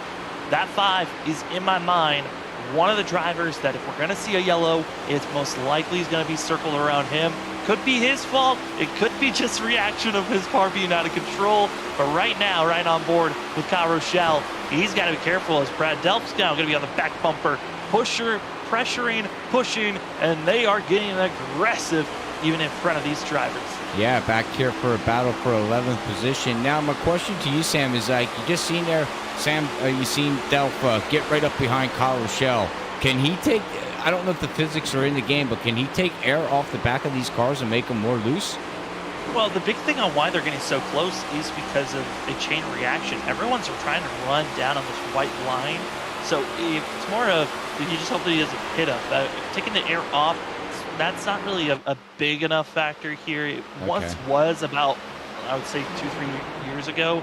It actually was a factor for these drivers. Now it's more so if you just tighten up on your own car. If you get too close to the driver in front of you, as Vincent Sora falls now down to 12th.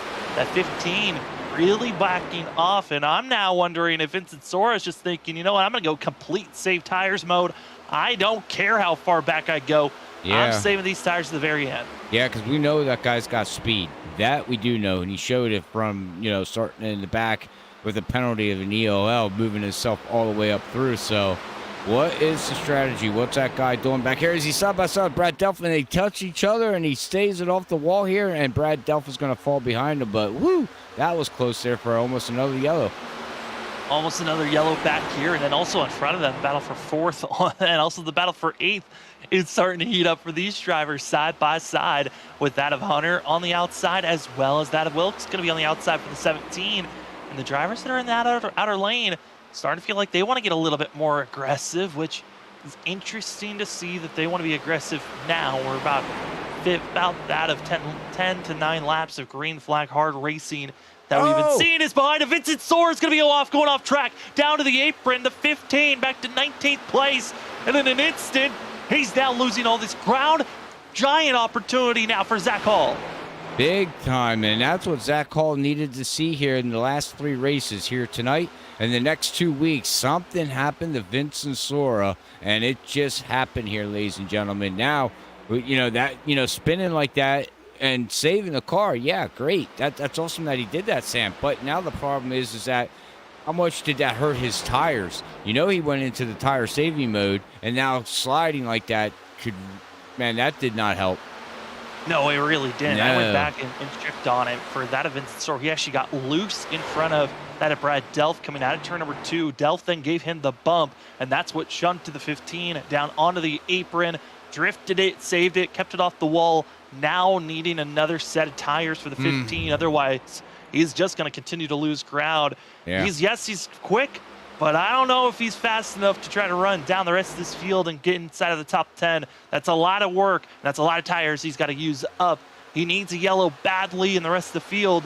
They're probably hoping to stay green because there's a couple of drivers that are really on the move. Kyle Rochelle trying to crack into the top 10, and also for this battling that we're seeing on screen for 4th place as well for 2nd place. Nick Crawford, Zach Hall, they're starting to get a little frisky here for the 24. Yeah, the 11 and the 24 are getting very frisky, like you said, and good racing side by side going through turn 3 and 4 here. No, actually 1 and 2. Do apologize. As Brian Johnson right now is leading the race here with about a half a second lead over this guys that we're seeing battling here right now. But again, we're playing this who saved tires, who didn't save tires, and we'll find out here because, the laps are clicking down here as Zach Hall's going to get a better run coming through 3 and 4 there. But Nick Crawford says, I don't think so, sir. That Home Depot machine, it's not gonna win this race. And I'm going to say it again, Zach, please change the paint scheme. I mean, at least he's being consistent with it. I mean, that's something you can't bag on him at all. I mean, he's don't like been Jeff consistent. Gordon. I mean, as a Jeff Gordon fan, I enjoy seeing it. It's nice to see the Flames back out there on track. Come on, help me out, Sam. We're going to do this every week, man. We are. We can always keep it up. As want to get a just hit the report, wall. as a lot of these drivers in the middle of the field, they got to be careful. I think that could have been that of Kyle Rochelle. There were a couple of other drivers very slow coming on the exit of the corner. Actually, it might have been that as Chuck Sweeney potentially as somebody continued to ride along. But want to give an update on Bob Skinner. I know Tina wants to know what's going on with 82. Missed out on the start of the race. He's been trapped that of 2 laps down for most of this race. He's back in 22nd position, and he is just riding back here with the back half of the field, just in cruise control at this moment, needing at least 3 yellows if he wants to get back onto the lead lap. Yeah, unfortunately, he missed the start of the race for some reason, but he doesn't have a car number on that machine. He needs to get that number 82 put on there. He's running around with no vehicle, no number. He's not identifying himself, unfortunately. But you can't hide from us, Bob. We know who you are. I mean, if everyone else has a number and you don't, I think everyone can tell who you are, I guess. Right. Well, yeah, I guess. If you don't have a name, though, you won't know. So.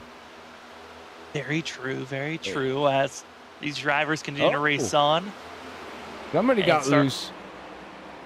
Really, I mean, looking at this group, that of James Vining now going to be passed, and he's now going to fall back even further into the clutches. That's going to be Justin Lewis, who comes back down. That's right in front of Tony Smith, and Smith able to cruise on by, and that 88, again, struggling to find grip on the older tires than everyone else. We talked about how he was just so aggressive once he came to pit road under green flag scenario. Well, Robert, we're seeing it now. That 88, he's continuing to struggle for himself. Yeah, and that's unfortunately though, because there at the beginning of the race and halfway through the race after that stage there, Sam, the 88, he was looking pretty good. I mean, he was running up there in the top 10, around the top 10, top 15, and unfortunately it all just fell apart there for him. So now he's just got to try to battle and get what he can out of tonight's race and move on to next week here. But right now we're riding here in 7th position with Chuck here, down 4 positions, trying to battle, trying to get around Brandon Colley right now, and he's got Chad right behind him. And you can see the whole field right now as Brian Johnson is almost Well, he's over Zach Hall now, almost a second over Zach Hall. So how long can Brian Johnson hold this here before, his tires start going off, or the backpack there, second, third, fourth, fifth, and sixth, start picking up their pace to catch Brian Johnson? I don't think he's going to be able to stay that far ahead there for the whole race here yet, Sam.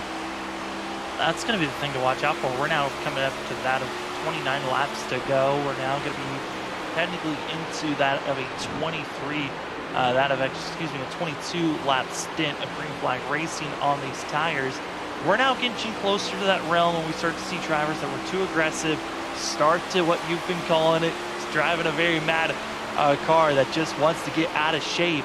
So watch out here in the next 8 to 10 laps. That's when we're going to be seeing some of these drivers that could bring out a yellow.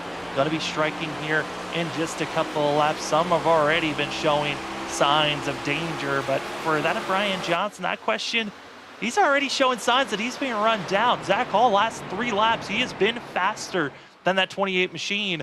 And now it is less than a half a second. It's down to less than 3/10 the difference between first and second. Honestly, Brian Johnson might be in trouble just by next lap or in the next 2 laps. I got a funny feeling Brian Johnson's either backing off or his tires are starting to really starting to feel the pain of them tires not working the way he wants to. And I got a funny feeling, and this is from what I've been watching, me and you've been actually watching all night here, is who saved the tires. 1 to 2 to 3 lap saving tires is going to make a huge difference here as we're watching Brian Johnson try to hold off Zach Hall. And Zach Hall was a little bit faster than him. Well, he still is there. Yeah, he ran a 34.9 to Johnson's 35 flat. So Zach Hall is slowly creeping away. And I got a funny feeling by, the next 5 laps, Zach Hall, if he keeps his pace up, should be right behind Brian Johnson. Now, catching him, Sam, is one thing. Passing them is another. Yeah, and that's kind of been the issue and kind of the discussion between a lot of the drivers is, okay, if I save my tires to a certain point and then I try to make a charge to try to make a pass, there becomes a point in that charge to try to catch up to the driver in front of me where I could have driven a little bit too aggressive for a lap or two as I'm trying to run down, where I actually overshoot, be too aggressive on the comeback, where then the driver ahead of me that I was trying to save for the last 10 laps, I throw all that advantage away in just a lap or two. And I think that could have been exactly what we just saw from Zach Hall. And as well, Brian Johnson playing a little bit of possum. As the last 2 laps, he's now been faster than the 24. And that back and forth continues to rage on a half a second being the difference. And that seems to be the window of we get to a half a second, Zach Hall presses forward, then he'll lose time, go back to a half a second, press forward. That seesaw effect on those times and those tires, the advantage is going to go to Brian Johnson, who has a lot more of predictability for himself, recognizing, all right, I can take off, I can stay in front of the 24. While for Zach Hall, for that is Zach, he is in a constant chase down mode, and then he has to retreat. Yep, exactly. Very well said, Sam. Very well said. And just to let Tina out there, Bob Skinner has to make sure that he has a check mark inside the iRacing to run a custom number if that's what he's running. So just make sure he just puts a check mark inside that, under your settings. But yeah, what you're saying there is, we don't talk too much about this either, Sam. Zach Hall and Brian Johnson, Nick Crawford, Cedric Hunter, Steven Stampian, Tom Suchek, they've been racing each other for over a year, almost 2 years. Some of these guys have been racing each other for 4 years or longer. So they know the mind games. They know what you're saying. Leapfrog, guy goes forward, guy goes backwards, guy catches up, and they know how to play the mind game, and they know their driving style. And Brian Johnson right now up here is I think he's playing the game. He knows when Zach Hall is pushing it and when he's not. Yeah, and as these two continue to play these games for themselves, and we're coming up to 20 laps to go here in just 2 laps, some drivers that are playing the I want to go now game is going to be the battle for 5th place. Steven Stimpy and Tom Sinchek, they're right on top of one another. But really the battle for 7th is where I've been seeing the most almost wrecks coming across. That of Brandon Colley and Danny Cochran, they have been very close on top of one another for 7th place. And as well seeing the 9 of Bryce, they're getting on top of one another, which is showing that they want to overuse those tires with those aggressive moves, which is going to be hurting them in the long run. But we're now in what I call the danger zone for such as Kyle Rochelle, the 88 of Justin Lewis. When they have overcooked these tires, and if they're trying to get aggressive, trying to run down anyone in front of them, we could see some wrecks coming up. Yeah, and, also we got to go back here to Danny Cochran. Didn't talk much about him. He was on the move at the beginning of the race, and now here he is getting around Brandon Colley here in that number 1 machine, working his way up to 7th position, and now he's going to try to chase down Steven Stempy and Tom Simchek, too, there in the front. So we're at that stage, like you said, 20 laps to go here. Who saved tires and who didn't? So we're going to find out here as we're going to go side by side. And we also got Colley trying to hold off that number 9 machine, I do believe there. Yep, and he's going to try to hold him off going down into turn 1 and 2. And we'll see if he does or not. But that number 9 machine's having a great run. Bryson there looking really good, man. Newcomer, Bryson I do Cobbler. believe. Yeah, Bryson Cobbler, he's been here for about a week and came in last week, looked decent for the 9, caught up in some wrecks. He's now looking for a charge here this evening, looking very strong for a top 10 run and trying to put a chink into the drivers that are obviously the favorites coming into this season to watch out for, that of the Freaky Fast racing team, as well as that of Brian Johnson's team, of seeing those drivers from Sidewinder Motorsports. Those are the 2 favorite teams coming in, and seeing anyone else that wants the pressure on, it's good to see that action as Colley, who's known for getting the worst of any luck of all the drivers in both teams, that one, he's being pressured and almost bounced into that outside wall. Yeah, unfortunately, Colley was running really good at the beginning of the race, and now he's faltering back here. He's battling for 7th, 8th, 9th position here, and he's going to try to hold this car off, but we'll see how that all works out here. But I know all he wants to do is get a win. This guy right here, Brandon Colley, been a long time, Sam, since he's been in victory lane, and he's chomping at the bits to get there. Yeah, I know he was very frustrated. We even heard it during his interview last week at Talladega. You can hear how much he wanted to win and how just mad he was in his tone. He wanted to win that race so bad. There was a lot of plans on trying to figure out how to get that one to victory lane, and none of them came through. And at this moment for Colley, he's running out of races this season to try to go for a championship, as the next 2 races going to be at Phoenix next week and then Charlotte to finish out the season. So 2 very different racetracks we're going to be coming to. Phoenix next week, that is going to be a complete different race for the majority of these drivers. 160 laps going to be that venue for these drivers. And then we also are going to be going to Charlotte to finish out the season, where it's going to be another 160 laps for that race. So all the drivers recognizing it's go time, end of the season, right around the corner. Yeah, and I do know, last week when we had that interview with Colley, he's looking forward to Phoenix. He liked Homestead, but I know he's pretty good at Phoenix. Now, I don't know if he's good at Phoenix with the new layout, because they are running the new, the new surface with the new layout with where they changed the start-finish line. So we'll have to see how that all plays out. And then Charlotte, well, everybody knows Charlotte. Everybody can race Charlotte. So I got a funny feeling when we go to the final race there, Sam, it's going to get crazy. Our guys going to be on top of each other, and I got a funny feeling we're going to see a lot of beating and banging. Wouldn't be surprised to see that. Yeah. Charlotte, especially with the way that we're seeing these tires being utilized and how aggressive and track position, it seems to be very important.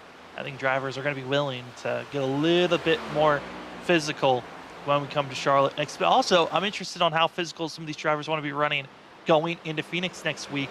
Short track racing going to be one of the very few short tracks that we run this year. We ran at Richmond for this 3rd race of the season, where Vincent Sora found himself in a victory lane. That was his last win of the season. And then Charlotte next week, 2 short tracks, 2 very different styles of short track racing, but overall it's going to be good. And Robert, like always, we got the post-race going to be coming up, post-race show for these drivers after tonight's race is done. Interview our top 3, as well as giving a little bit of a preview of what's coming here on Freaky Fast Broadcasting in this upcoming week. Yeah, upcoming week, ladies and gentlemen. Stay tuned for the post-race interview at the top 3 here at Freaky Fast Broadcasting with the WSSR Cup Series.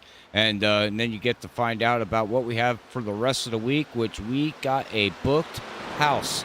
starting next week, ladies and gentlemen. You won't miss any of the action here with any kind of racing here with iRacing. So, hey, if you're into sim racing or into just watching your husband, boyfriend, girlfriend, don't matter, whoever it is, make sure you come out to Freaky Fast Broadcasting to get all your sim racing needs and content of iRacing, because we got a lot coming up, Sam, and I'm telling you, we are going to be busy. Yeah, we are. I mean, we're going to do a full rundown of what's to come, and it all is going to be starting next week. So a lot of good racing to be seen as Freaky Fast Broadcasting. We love it when we're in the busy season. It means we get to see great racing action practically every single day of the week. And for the drivers here tonight, they're just trying to survive this race that might have felt like a week long for some of the ways that this race has gone and the way that they've had to be patient on these tires. But Robert, as we've been talking about future upcoming races, we've been talking about different battles throughout the field. The battle for second is on, as Cedric Hunter now is on the charge. And if he can make this pass cleanly like he does there, luckily that was a teammate just giving the pass easily going into turn number one. Cedric Hunter is on the charge, and you called it, Robert, a driver that could be going for a win. He's a favorite whenever we come to Homestead, but that is a 1.1 second gap coming up to that of 10 laps to go. That's a big margin that Hunter's got to go down if he wants to catch up to our leader, Brian Johnson. The question comes down to, again, said it all stream, and don't mean I'll try to be the last time we say it. Did he save enough of tires? That is going to be the question. With 10 laps to go, he's got it down to 1.2 seconds, and we'll see here. Last time by, he was only, well, they basically ran the same lap time. He was a tick faster, but that's not going to cut it. He needs to start getting a tenth or two per lap to catch up to Brian Johnson. Well, if you're looking for a tenth or two, well, that's going to be the driver back in fifth. I mean, fourth, now going to be trying to go for third. That's Tom Sinchek in the 8 machine. Came out of nowhere. He is flying. Now, last 2 laps, he's been about 2/10 faster than Brian Johnson. If he keeps at this pace, he can catch up to the 28, but that's if he can keep up to this pace. He's got to pass 2 drivers. Zach Hall currently, and Hall is not giving up this spot easily. And Zach Hall, he cannot lose any more positions. This was supposed to be a gain race on the points. It is, because he got more stage points. He's going to finish ahead of Vincent Sora if he finishes where he's at now. That's 2 major points that could be crucial for Zach Hall that he just lost. Yeah, he got to maximize the points. So, like you said, he was running second, and now he's back to fourth, 2 seconds behind. And you can see he's dealing with a very, very loose car.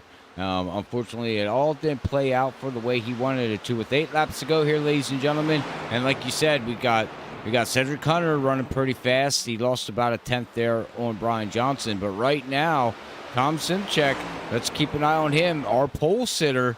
So we know he has the speed, but does he have enough of time to catch up? And I don't think he's going to, because I know one thing with Cedric Hunter. Cedric Hunter is not the driver that's going to lay over and just let you go by. He's going to have to battle that number 13 Hello McKitty machine pretty hard to get by him to get second position. Robert, there's still a lot of drivers that are being aggressive throughout this field, trying to gain any position they can. And there's been some that almost have brought out a yellow just about 2 laps ago. Chuck Sweeting got loose out of turn number 4. There's Kyle Rochelle, who's starting to see that rear end wiggle out more and more each lap. Also behind him, the 88 of Lewis is starting to see that rear end wiggle. These drivers, they have been out on these tires for over 45 laps. For Lewis, over 50 laps on these tires. They're starting to lose all that grip that they once had. And if they get overzealous, over-aggressive, they can throw it all away in an instant. Yeah, and that's the last thing you want to see is throw it away in an instant. But like you said, 45, they're going to be about 55 to 60 laps on these tires. And the question is can they hold on to the car and finish it out with 6 laps to go here? But right now, we'll go back up here to Tom Simchek. Sam, he's going to get under Cedric Hunter, and he's going to have to battle hard because right there, like I told you, Cedric Hunter will not let you go by side. He's going to try to take the side draft and pull him along, and we are side by side going down the stretch. Huge pinch by that 13 machine, not allowing the 8 to get the better run through 3 and 4. And now we'll try once more And for Tom Senchak, the longer he stays here, the more ground he's giving up to Brian Johnson. 5 laps to go, and it's now out of reach. Even if he gets by, it's not looking good for the 8. He's going to need a caution to come out, and for that of Brian Johnson, he's just giving up the lap traffic, letting them go on by, which is also giving up time. That is Cedric Hunter, Tom Senchak. If they can somehow work together here, they could try to catch up to that 28. Yeah, it could, but it's second and a half behind, almost 2 seconds with 4 laps to go. I don't see it happening. They are running about the similar lap times here as the last time by. Brian Johnson ran a 35.79 to Cedric Hunter and Tom Senchak's 35.8. So they're running identical lap times here, Sam. Yeah, it's identical, but the big thing is it's identical while the battle for second place is going on. So if they, for some reason, if Tom Senchak could get by Cedric Hunter, I think he could try to catch up to Brian Johnson, but now that he's trapped behind the 13, there's just nothing he can do. And kind of notoriously known, and Robert, I think you can agree, Cedric Hunter, hardest driver to get by probably in this whole entire league, as we just saw there, not giving up second place, wanting every points possible. Yeah, Cedric Hunter will not lay over for anybody. He doesn't care if you're the leader or if you are the lap down car. You have to battle this number 13 extremely hard. And Cedric, is hard to passing. I don't want to say blocking because some people call it that, but he makes you wear your tires down, Sam. Like, he will physically fight you, until, if you do get by him, your tires are gone. And especially here at Homestead, you don't want the tires to burn off like that because then you lose so much ground. So, that goes into Cedric Hunter's gaming play too. I know how he thinks and how he races. With 2 laps to go here. 2 laps to go. Brian Johnson just wants to see the white flag come out of the air as he's coming out of turn number 4. It's going to be your European Wax Center white flag. And for Brian Johnson, the race is official. White flag's in the air. The next flag that comes out is the checkered. And all he needs to do is just come across the line out of turn number 2. This 28 has looked spectacular. We talked about it at the top of the broadcast. When was this 28 going to get his first win? The most winningest driver of this series of the WSSR iRacing iFlag Cup Series. Well, he's coming back home. He's coming back to victory lane out of turn number 4. Brian Johnson with the 1.6 second lead wins here for that of the Horton Custom Calls 225. Congratulations to Brian Johnson. There you go, Sam. He finally got it in victory lane. Finally. Man, it took him a while to get there, and it was kind of shocking that he was battling, but I'm going to take a quote that somebody told me earlier in the week after this update that we just had, Sam. And it came from his teammate, maybe not in the league here tonight, but Zach Hall, his other teammate of Category 5. Zach Hall specifically said to me on the broadcast after you left on Monday night, told me that this is Brian Johnson, that Brian Johnson, with this update, it's back to the old Brian Johnson, and it just shows it here tonight that the car and whatever they did is falling right back into Brian Johnson's hands. So pay attention, ladies and gentlemen, until the end of this season. With Vincent Soar having problems, Brian Johnson might not be able to get the championship, but Season 5, Sam, with no updates from iRacing, with little tweaks here and there, I got a funny feeling we have to keep an eye on this 28 again. Yeah, I mean, but he's got the biggest mountain to climb. 64 points was the difference coming into this week. Yes, it gets chipped into with this win and the stage, with the bonus points that were grabbed. Vincent Sora finishes all the way back in 11th. Great rebound for the 15. But man, it is still a mountain to climb. We'll talk about it more as we step aside. We talked about it post-race show coming up here shortly. Our top 3 of third place runner Tom Senchak, Cedric Hunter, and Brian Johnson. We'll talk to them in just a few here on Freaky Fast Broadcasting.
Welcome back, ladies and gentlemen, to WSSR iRacingiFlag Cup Series action here on Freaky Fast Broadcasting. My name is Sam Zai, Rob Moyer running productions and commentating, and we've got our top three. We're going to start things off with the man who finally finished a race. It took him 6 races to get it done, but Tom Sinchek can finally say that he's finished a race, and it's a podium for the 8 machine. Tom, how you feeling? I just feel like I actually won the championship. I actually finished in the race. What is this, race number 6? Yeah. Oh, my God. Oh, my God. Bad luck all around. Here we go. Well, Tom, I know this was a very different race than what we've been doing all season long. Tire saving was the name of the game, and you certainly were one of the drivers that went on more of the aggressive saving routes. How was it, though, on that, trying to make sure you didn't fall too deep into the field of be aggressive? It was difficult because a lot of other guys didn't get the memo that the new update really affects your tires. And there was a few guys, I'm not going to mention any names, but like they were heroes on fresh tires. And I said, all right, I'll see you in 5 laps. Exactly what happened because, I mean, not only do you kill the front tires from shooting it in the corners, but these things are dangerous on exit when you try and put the throttle down on old tires. Well, with now the new update that's come out, the new tires that we're dealing with, how do you feel like this is going to be affecting your driving going into the next and last 2 races of the season, Phoenix and that of Charlotte? It's weird to say that it's going to affect me worse because even though I actually finished this race, the update before this was, in my opinion, suited me better. Not that it was more realistic or anything like that, but it just suited me better. And this one is just a little bit more difficult. It might be the setup, I don't know, but it's just not my style. But I finished this time, so I really shouldn't be complaining.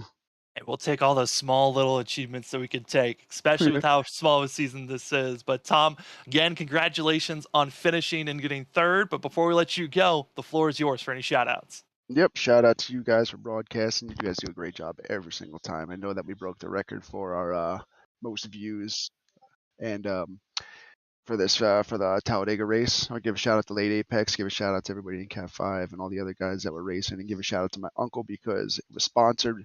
My car was sponsored by him, and the race was sponsored by him from Horton Custom Calls. He makes his own calls, turkey calls in Jefferson, New York.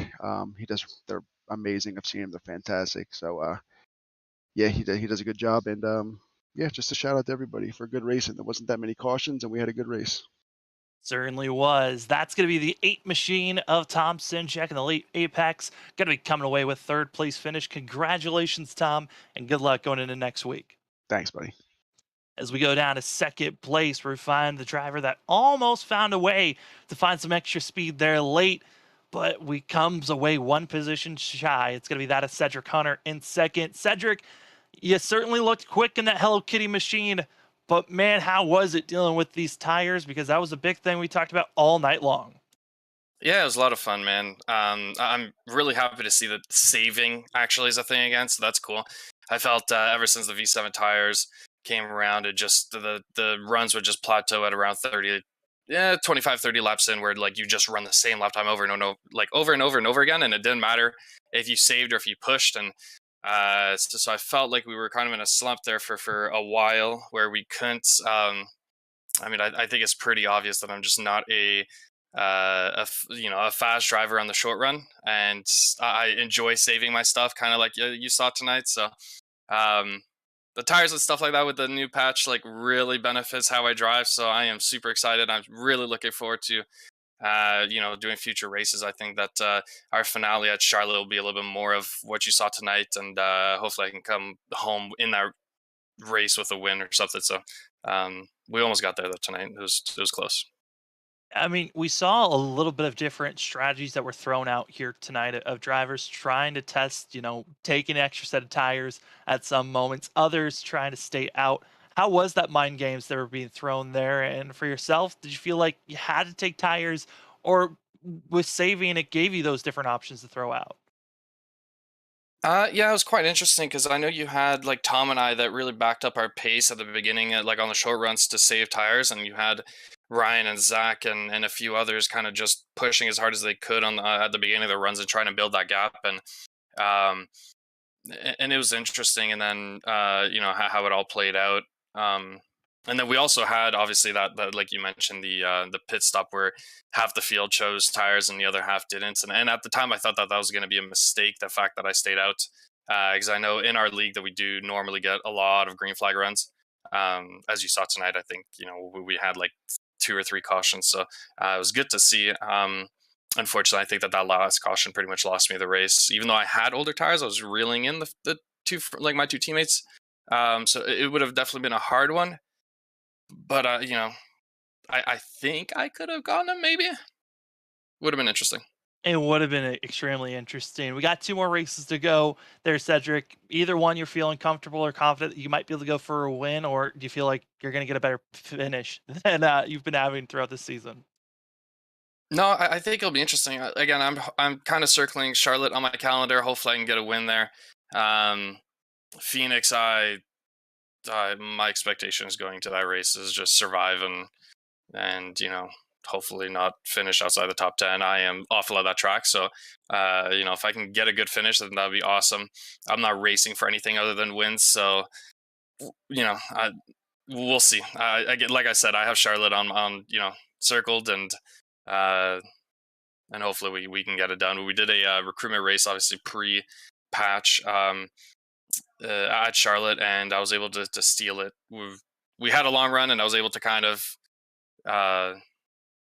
get to the front, I guess, and win it. So hopefully we could do that again.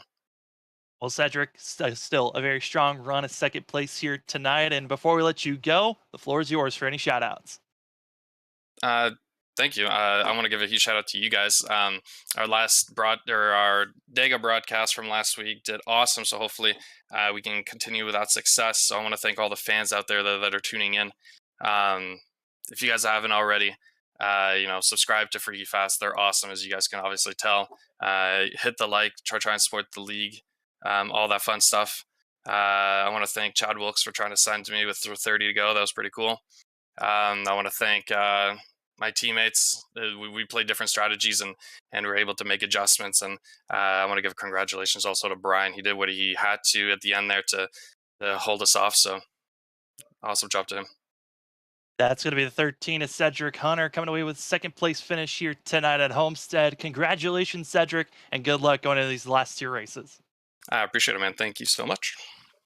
As now we head over to Victory Lane, where we find Brian Johnson in the 28 winner, most winningest driver, and finally back to Victory Lane. Brian, it's been a while since you've been here, but man, how does it feel finally getting a win this season? And Sam, it's been way too long. Way too long. I started, between Vinny, winning all those races and me, kind of being kind of slower than usual. I kind of felt like the, one of the washed up veteran guys, and just need to pack it up and go home. But I had a big update to these cars this week, so it was, at least for me, it was a good change, and kind of felt more comfortable, kind of getting back in the saddle, getting into the groove of things, and really just kind of from the beginning of practicing for this race, kind of hit the nail on the head, sort of, kind of. Really had to. You got to manage the tires now. So that was one thing in the Gen 6 when I was fairly fast, is that the managing tires wasn't really something you had to do a whole lot of, and coming to the end of the first stage there. I kind of got burnt on that. I spent too much rubber, and Cedric and Tom were able to get by me. So, between racing and passing them and some other guys throughout the race, coming to that last run there, was kind of able to put that all together and realize this is where I'm getting beat. This is where I'm burning up the tires. I was able to put it all together and make my best effort as to try to be fast enough to stay in the lead and save enough tire there for the end. And I was keeping a close eye on that relative about the last 10 laps. And once I saw Cedric kind of start falling back, I was like, all right, we did that. Mark, check that box. Now we just need to check the box of, we don't need a yellow flag. Let me get that white flag, and this is back. So tonight was a great change for this season. So I will definitely take this one. Well, Brian, I know with this win and also with the great stage points that you got, it does chip into the lead of Vincent Sora just slightly. You were one of the last drivers, if you had a strong run here tonight, to still have a possible chance to try to take that championship away from him. Still need him to have issues, but how does tonight make you, in your confidence level, feel like, you still have a chance to go after this championship for these final 2 races? It's one of those things where he's got such a big lead that it's a long shot and everything has to fall into your hands. You have to do the best you can do. Vincent's got to run into some trouble, and every bit of luck you get has to be good luck. There's no room for bad luck, no room for mistakes. Um, so I kind of already chalked up the season as not going to get this one. So not expecting to get it, but of course always going to try as hard as I can to try to get it from him. But it's definitely one of the biggest long shots this season. But I'm just happy to get a win because every league that I've been a part of that I've run a full season in, I've never gone a season without a win, and I was worried that this is going to be the first one. So just happy to get a win this season and keep that streak going. Well, you got the win, you got it done, and Brian, before we let you go, the floor is yours for anyone else you want to thank. I just got to thank you guys, always putting on a great show for us, and everybody that tunes in. Definitely appreciate every single person that does, and all of the drivers here at this league. This league getting anything without everybody that shows up and races. So I got to give a good shout out to them, and then all of my Category 5 teammates, especially Zach Hall and Cedric Hunter tonight. They pushed me to the point where it's like can't make any mistakes. So that's always very stressful, but it's always very good because anytime that we get a chance to push each other to make each other better, then that's good for everybody. So give them a shout out, and that's pretty much it. Well, that is going to be the 28 machine of Brian Johnson getting the win here tonight at Homestead. Congratulations on your win, and good luck with the rest of the season. Thank you very much. As we get done with talking to our top 3 drivers, we're going to take a look here at our that European Wax Center end of race unofficial results for these drivers. As if you'd like to get more information on European Wax Center, head on over to waxcenter.com. You'll find your most recent and closest location near you. As Brian Johnson going to be able to be that winning driver tonight, finally getting back into victory lane with Cedric Hunter in second, Tom Sinchek in third with Zach Hull in fourth. Danny Cochran's going to take away that 5th place position with Brandon Colley, that Bryce in the 9 machine with Nick Crawford, Steven Stympian, and Chad Wilkes going to be taking that 10th place position. Vincent Sora climbed his way up to 11th place. Chuck Sweeting with a struggle run for himself, as well as you look at a couple of other drivers that just did not finish the way that they thought they would here this evening.